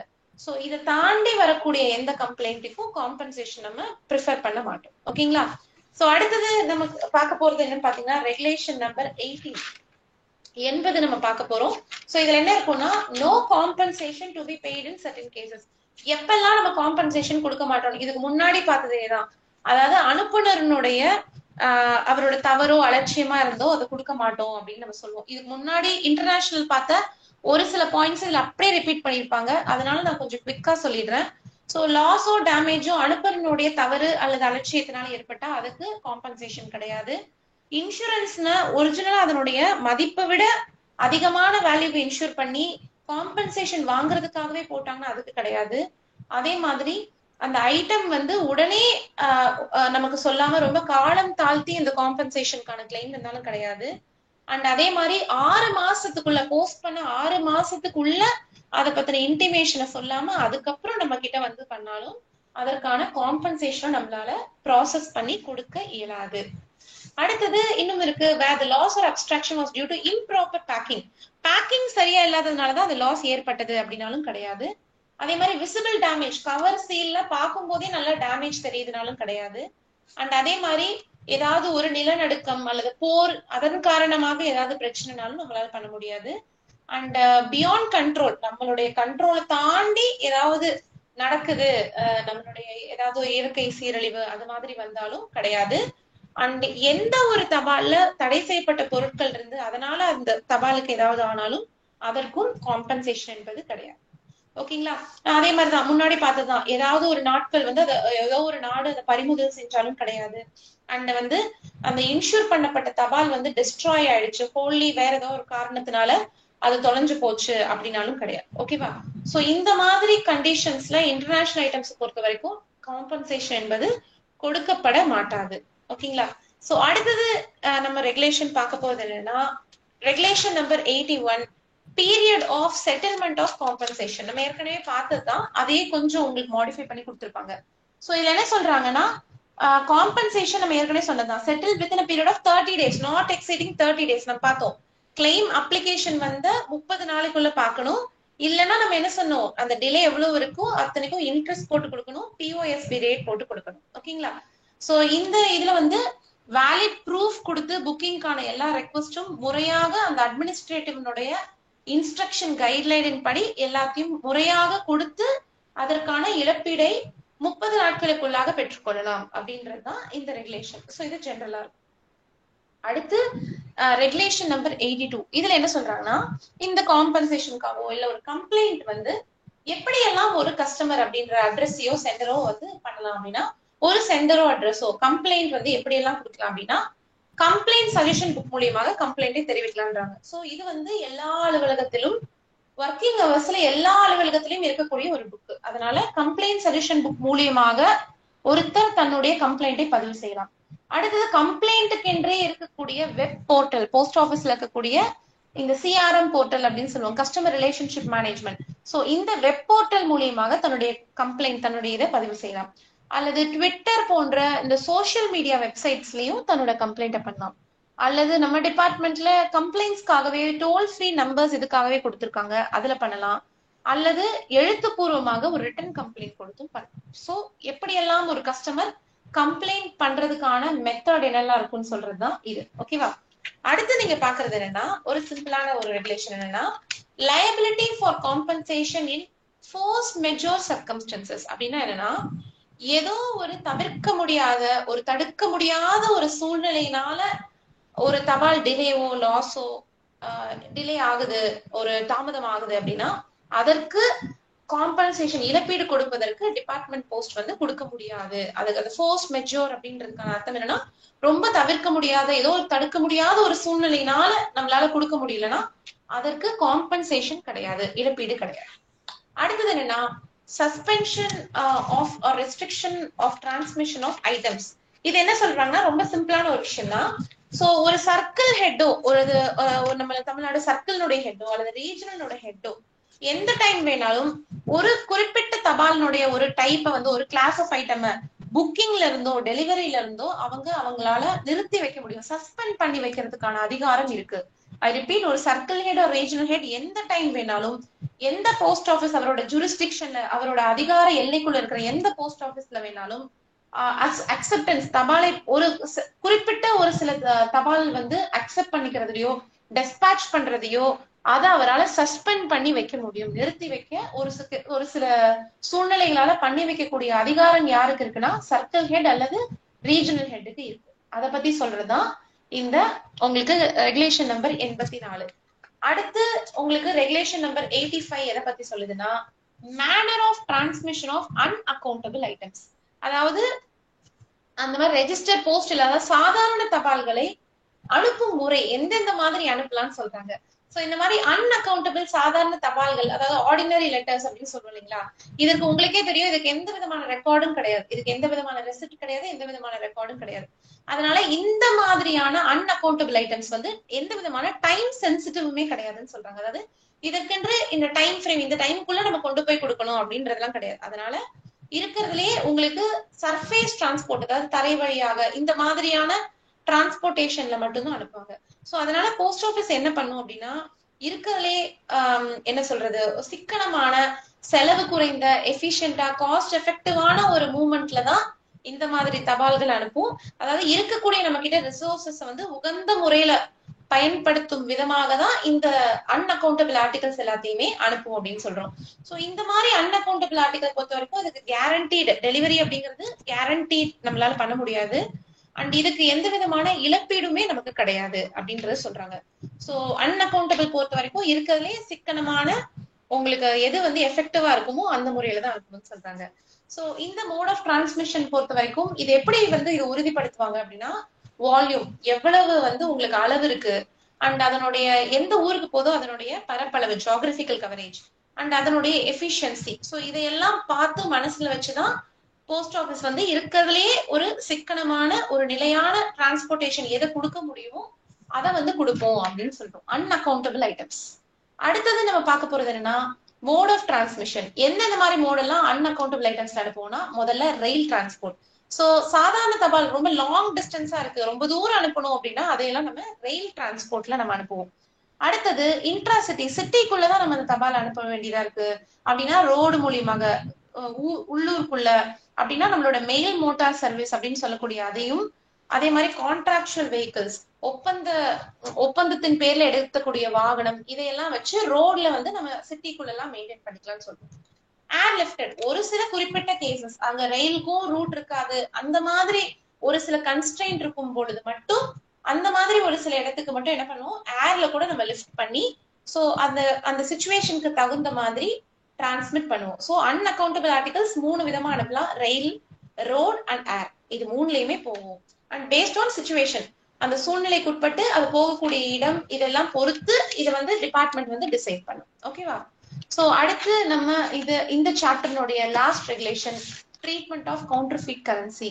அதாவது போலியான கரன்சி அப்படின்றத வந்து ஆர்பிஐனுடைய இன்ஸ்ட்ரக்ஷன்ஸ் கைட்லைன்ஸ் படி அவங்க என்ன சொல்றாங்களோ அவங்க சொல்லக்கூடிய அந்த இன்ஸ்ட்ரக்ஷன்ஸ் படி அது வந்து டீல் செய்யப்படும். கவுண்டர்ஃபீட் கரன்சி ஏதாவது நம்ம பாக்குறோம், நம்ம போஸ்ட் ஆபீஸ்ல அதை பத்தின இதை எடுக்கிறோம் அப்படின்னா ஆர்பிஐ டைம் டு டைம் நம்ம ஃபைனான்ஸ் மினிஸ்ட்ரியும் நம்மளுடைய ரிசர்வ் பேங்க்கும் என்ன அந்த டைம்ல நமக்கு சொல்றாங்களோ அந்த இன்ஸ்ட்ரக்ஷன்ஸ் படி இது வந்து செய்யப்படும் அப்படின்னு சொல்றதுதான் இந்த ரெகுலேஷன் நம்பர் 86. சோ இதோட இந்த சாப்டர் அப்படிங்கிறது நமக்கு கம்ப்ளீட் ஆயிடுச்சு. சோ நம்ம சக்சஸ்ஃபுல்லா இந்த ரெகுலேஷன்ல we have completed 4 chapters. இதுக்கு அடுத்து நம்ம 5th சாப்டர் நாளைக்கு பார்க்க போறது என்னன்னா இன்லேண்ட் மெயில்ஸ் பத்தி, அதுக்கப்புறம் ஒரு சில அபிஷியல் போஸ்டல் ஆர்டிகல்ஸ் தான். சோ அனதர் ஒரு 1 or 2 கிளாஸஸ்ல நம்ம இந்த ரெகுலேஷன்ஸ் முழுவதுமாவே நம்ம கம்ப்ளீட் பண்ணிக்கலாம். சோ இவ்வளவு தூரம் பேஷண்டா எல்லாரும் லிசன் பண்ணதுக்கு தேங்க்யூ ஆல். கொஞ்சம் லேட் ஆயிடுச்சு. So thank you all, thank you so very much. Thank you all. Thank you madam. Thank you. Thank you, ma'am.